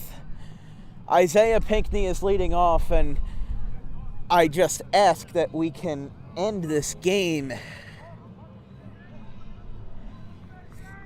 If it doesn't end now, it's most likely, I bet on it, it's going to end after this inning because it's just getting a little too dark. My camera's still holding up very well, though, which testament to how good of an investment we made on that. It's brighter on the camera than it is in my actual eyesight. Is there the high drive? Deep center! Go! Go! Go! We're out of here! We're out of here! Isaiah! How about that? Say a player! Ball game! Ball game! 4-3 on the first pitch of the 12th. After 3.5 hours of what I would consider legal torment, Isaiah Pinckney has called game. We're done. Final score is the Green Wave 4 and the West Deptford Eagles 3. Are you kidding me? Isaiah Pinckney, his second home run of the year. That one went all the way out to the track. I don't know what's real. We just won in 12 innings. Everybody's loving Isaiah out there. We're going to call it a night. No interviews. We might interview him tomorrow on that home run, though. Oh, my God. Are you kidding me? 4-3 to final. We're going to call it a night. This is Dan Wilkins from Dan Wilkins Broadcasting signing out. From my wonderful mother who controls the scoreboard to everybody else that made this possible, all of our sponsors. Good night. We'll see you same time, same place tomorrow versus the Haddon Township Hawks.